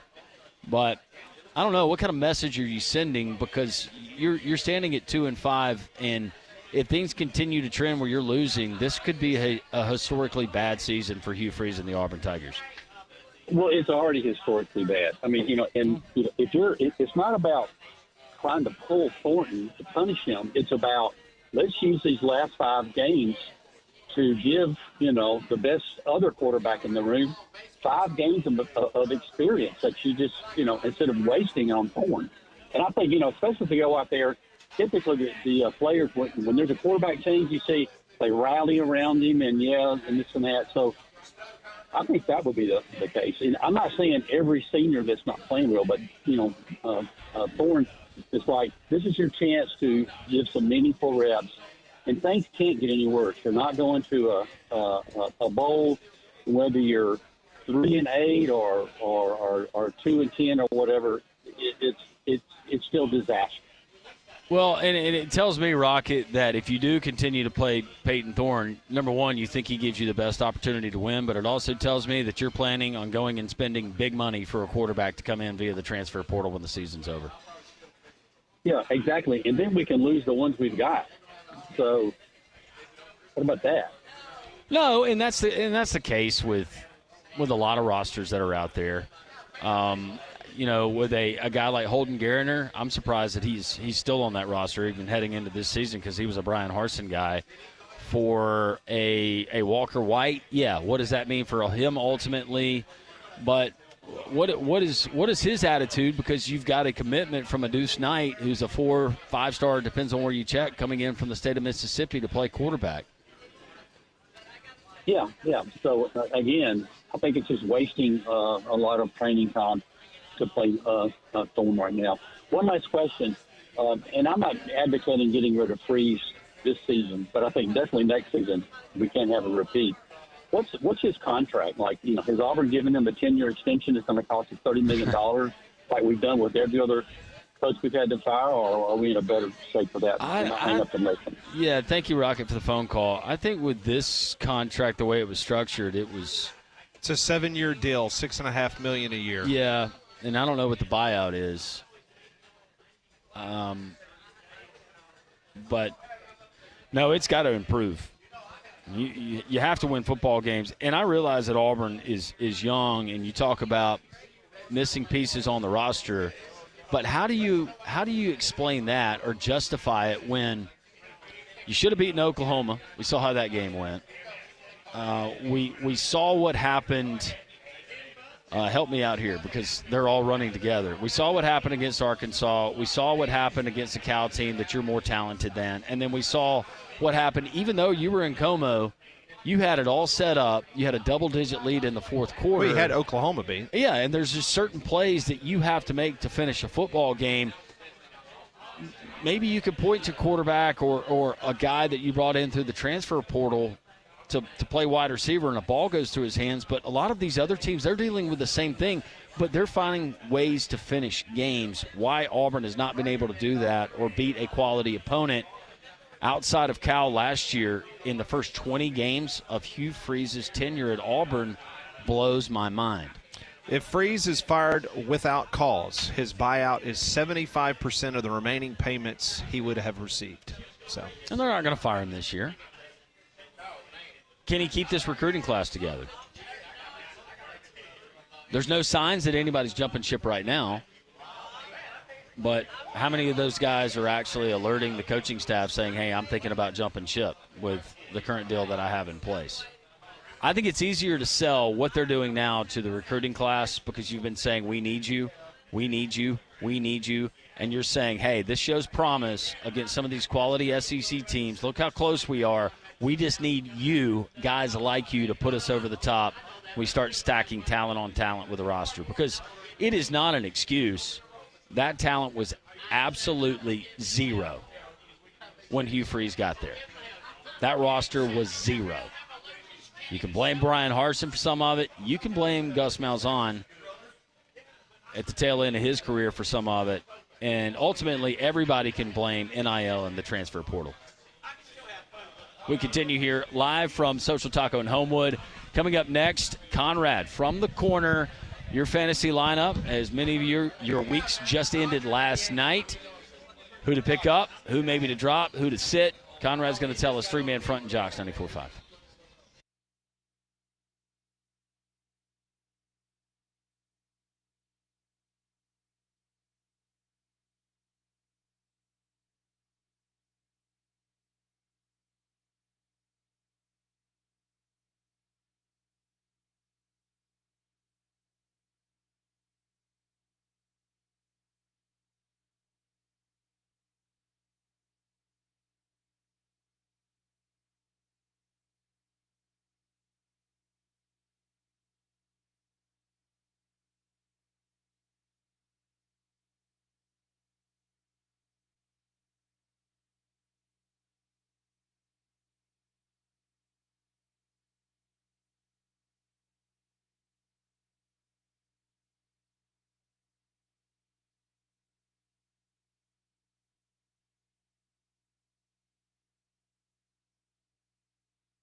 Beham Dog hanging out. He and his son Rex have shown up here to Social Taco as well as so many other folks. We always appreciate it. 10 to 2 here every single Tuesday, Social Taco in the Square in Homewood. We do it every week on this program for those that enjoy fantasy football. Conrad puts some things together, some choices that you need to make, some good choices. This is Conrad's Fantasy Corner. Touchdown! Conrad's Fantasy Corner. All right, let's get you set for Week 8 of the NFL and fantasy football seasons. So we'll start off as we do each and every week here on the Fantasy Corner with a look back at last week and the top performers across the league. So you actually got a lot of action. If you were saving some of your roster spots and you had a lot of guys playing in the Ravens-Bucks games last night, you probably did pretty well because Lamar Jackson was the top scorer of the week last week with 34.4 fantasy points last night. Jahmyr Gibbs had 32 points for the Lions on Sunday. He was the second leading scorer. And then Rachaad White, 29.1 points, the third leading scorer, the running back for the Buccaneers. And right behind him was Baker Mayfield. So 3 of the top 4 performers last week in fantasy were in that Monday Night Football game last night. Now let's take a look at some injuries. First off, let me know, there are no teams on bye week this week. So this is a bit of a reprieve here in the middle of the season. Don't have to worry about bye weeks. But there were a lot of major injuries across the league that are going to have a big impact on fantasy. So some of them we've already talked about. Of course, Brandon Ayuk unfortunately tore his ACL on Sunday in that loss to the Chiefs. He's out for the year. Deshaun Watson tore his Achilles. He is going to be out for the remainder of the season. Chris Godwin with his ankle injury last night, expected to have surgery today. He will be out for the rest of the season. And then you had Mike Evans, who also got hurt last night, dealing with a hamstring issue. He could potentially miss a couple of games here coming up, so keep an eye on Mike Evans. DK Metcalf, he hurt his knee over the weekend. He is now listed as week to week, dealing with that knee injury. So a lot of big injuries again. Jaden Daniels, he's dealing with a problem with his ribs, some bruising on his ribs. He was taken out of the game against Carolina on Sunday, so he is now questionable moving forward for the Commanders. Juju Smith-Schuster, he is out for the Chiefs. He got hurt against the 49ers this past weekend, so he is now out. It gets worse for the 49ers because Deebo Samuel, who missed the game on Sunday, he now, it turns out, has pneumonia. He was sick, and that's why he missed, but he apparently has some, I guess it seems like a rare version of pneumonia that has him hospitalized. So hopefully he's able to come back this week, but they're not certain about his status. Good news for Dolphins fans, though. It does look like Tua is going to play this week against the Cardinals. He's back at practice and seems ready to go. Conrad. Yes. Can I ask you this real quick? Anthony Richardson, I know he's back healthy, but numbers aren't there. I need a quarterback. Would you pick up Bo Nix and replace Anthony Richardson on your roster? Yes. Okay. Yes. Anthony Richardson has been bad. He looked good early in the year. He had a big game to start off, and then he got hurt, and it's been pretty ugly. So, yeah, I would go with Bo Nix if I was you, Landrum, in that mark. But speaking of the Colts, Jonathan Taylor, their star running back, he missed this last week. He's currently questionable. They're hopeful he can return this week, but he's been banged up throughout the year. Travis Etienne, he got hurt last week as well. Had to get taken out of the game. Tank Bigsby has a huge night, going for 2 touchdowns and over 100 yards. So Etienne questionable, but even if he comes back, it looks like Tank Bigsby is going to bite into his role a little bit there in Jacksonville. Christian McCaffrey, no, he's not going to be back this week, but he is expected to be back on November the 10th. So we are getting closer to the return of Christian McCaffrey because the 49ers really need some good injury news. Now for the Rams, it does look like Cooper Kupp is back at practice. They're hopeful that he will be able to play on Thursday when the Rams take on the Vikings. But according to Diana Rossini from ESPN, the Rams are currently looking to trade Cooper Kupp. So he might be on a different team by Thursday. And then Puka Nacua, the other star receiver for the Rams, they were hopeful he would be back this week. Doesn't look like it's going to be this week. So it looks like one more week until Puka Nacua returns. And then, of course, everybody's favorite, the Alabama alum, Jameson Williams, not suspended for gambling, suspended for PEDs this time. So he's going to be out for 2 games for the Lions after his suspension came down. So that's a lot of big injuries, a lot of big news there that's going to affect a lot of rosters. So now we'll get to some players that you need to add before we wrap up.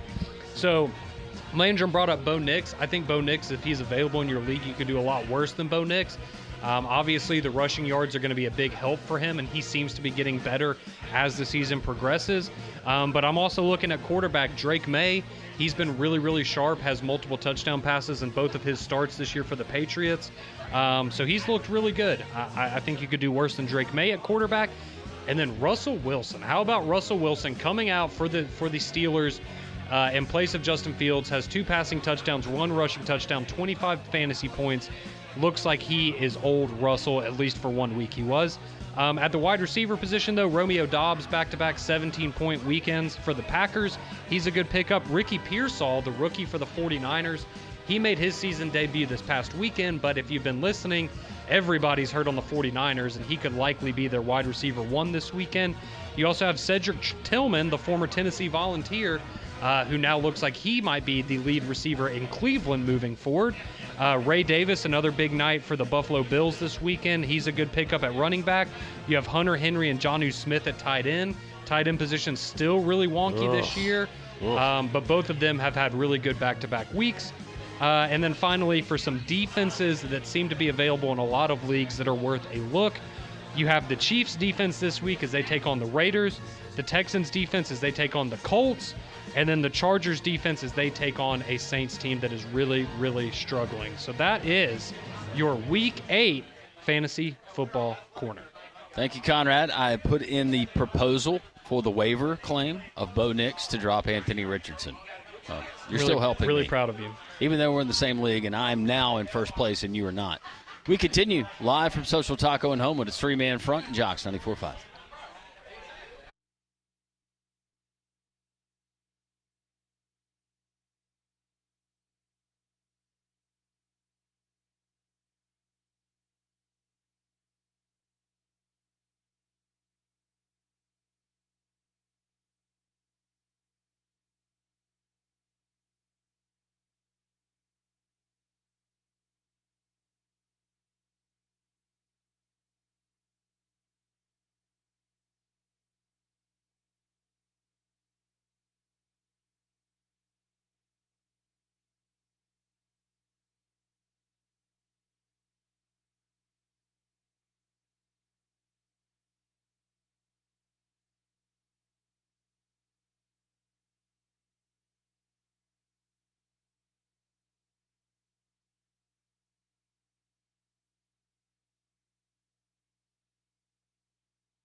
This is three-man front on Jocks 94.5. I want to bring this up because this has so many questions. So Mike Rodak posted about an hour ago. Says Alabama is refocusing on the small things this week. Now, I'm going to read you a direct quote. You have not seen this quote, but I'm going to read this to Landry. I want to get his initial response. I know you have already seen it, Conrad. So C.J. Dupree, the outstanding tight end for Alabama, this is what he had to say about the team refocusing on the small things this week. Quoting, "Get back to what we're supposed to wear, shirts tucked in, 5 minutes, 10 minutes early to meetings, not all this late stuff, not doing what you want to do," end of quote. It seems like things have gotten lax, and tells me that maybe the relaxed atmosphere, attitude, whatever, there's some coaches that let that go, and so now everything is being called into question. I'll tell you the thing that stood out the most to me about that story was the comment about, showing up to meetings on time, showing up to practice on time.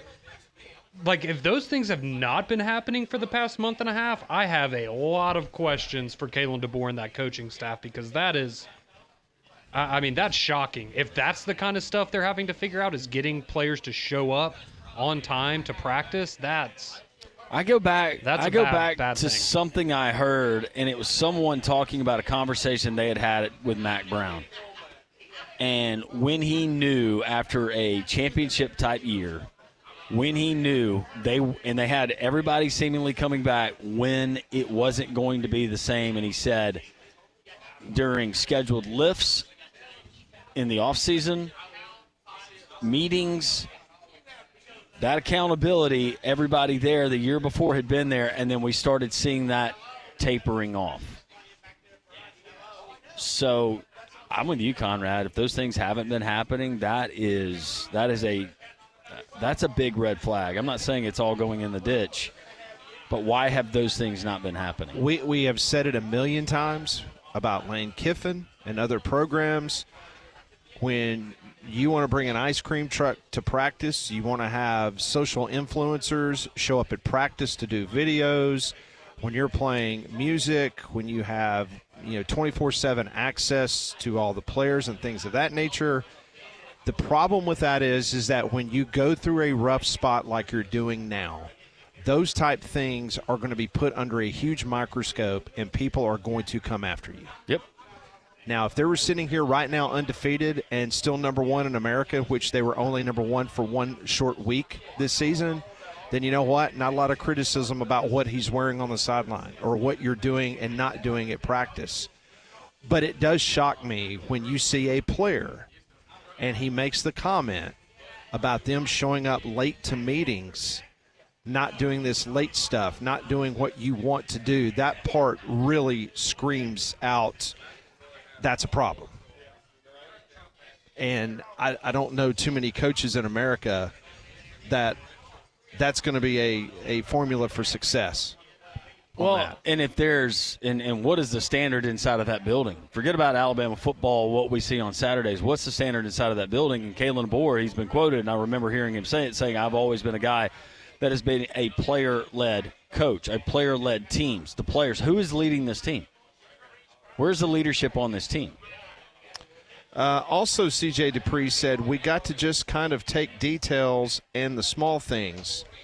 Don't get bored with the basics. Get back to what we're supposed to wear, shirts tucked in, 5 minutes, 10 minutes early, not all that late stuff, not doing what you want to do. Just the little things like that carry over to the football field, because then if you take one wrong step, one wrong thing, it just carries over. So you got to act everything all throughout the day, going to class on time. Everything is like what you would want to do on the football field. That's C.J. Dupree. That's concerning. It is time for thought-provoking questions that Pat tries to provoke our thought. He provides them every single day. This is Pat Ponders. I want to know what you're thinking. Tell me what's on your mind. It's time for Pat Ponders. Brought to you by Courtesy GMC in Trussville. You can visit them online at courtesybirmingham.com. On this date in 2016, Texas Tech's Patrick Mahomes accounts for an FBS record 819 yards of total offense in a 66-59 loss to number 16 Oklahoma. A matter of fact, Oklahoma and Texas Tech, they set an FBS record for combined yards by both teams in a single game.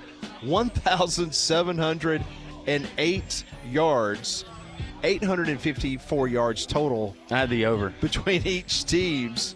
So my question is this, in your opinion, where would Patrick Mahomes be on your top 10 college football quarterbacks of all time? Would he be on it? I don't think he would be on it. He's a guy that kind of went under my radar, to be honest, when he was a college football quarterback. I think part of it has to do with where he played, nothing against Texas Tech, but also out of the Big 12, and at that time we perceived that the Big 12, they didn't have defense. They didn't play defense. I would have him as a – golly, Pat, there's been so many good ones. I'd have him as a top – are we just talking just pure quarterback, not athletic potential? No, or just a top 10 quarterbacks of all time in college football. He's not on that list for me. How about you, Conrad? No, he's not. And, I mean, look, there's nothing wrong with that either. I mean, we go and look at does anybody have Tom Brady in their top 10 quarterbacks of all time?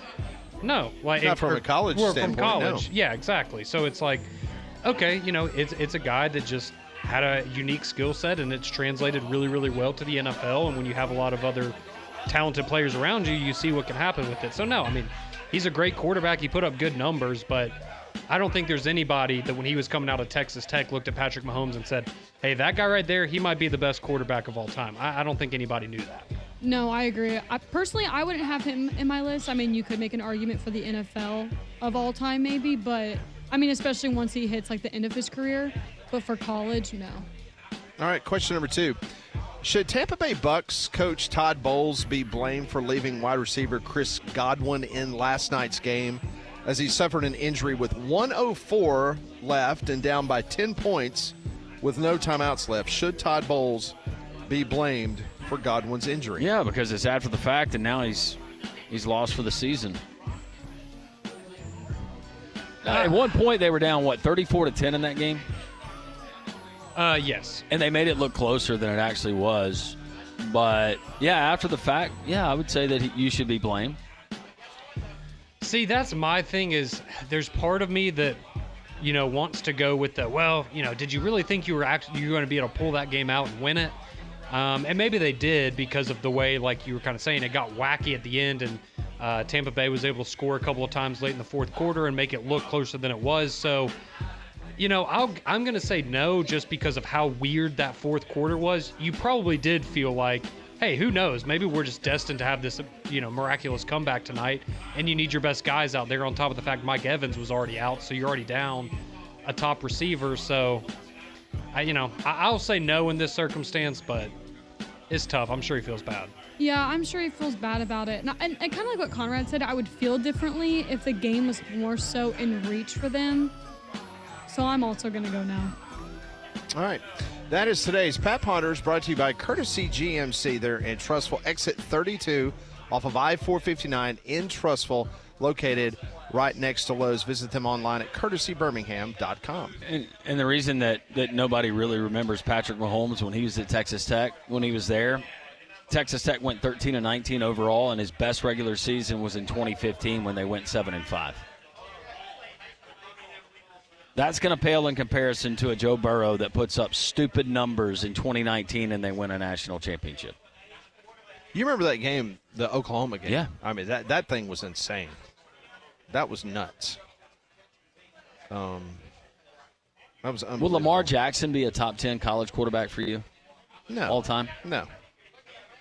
He'd be a lot higher than Patrick Mahomes would be. No, I agree with that. He would be higher, man. But not a top 10. Golly, that year at Louisville, he was so good. It was video game. I mean, he's still really good, but it was video game-like. Hey, he might win his third MVP this year. We might be saying if see a top 10 NFL quarterback, or at least regular season. I mean, just Not watching postseason, him but- last night, just how easy, just fluid everything. You know what I'm? And just the ball out of his hand, and just him running. It just. Why can't Jalen Milroe do that? Well, maybe if he'll show up to practice on time and tuck in his shirt, in, and I don't know if he's doing it. The untucked shirt thing, does that bother you guys when you're watching a college football game? Absolutely. It does me. Wait, so does this also mean are we getting a different attire from DeBoer as well now? He tucks it in, pulls his slacks up like Bill Curry used to do. I was about to say, just wear the hoodie and tuck it into some gym shorts. Right below the areolas. Maybe so. We appreciate our friends here at Social Taco, all of our guests who are still hanging out here in the Terrace, 3 to 6 today, the half-off happy hour, any day, Social Taco. For all of our guests, Mike Griffith, of course, Eli Hoff, Nathan King, and all of you, for Pat, Conrad, Molly, I'm Landrum, Paul Feinbaum. He's next.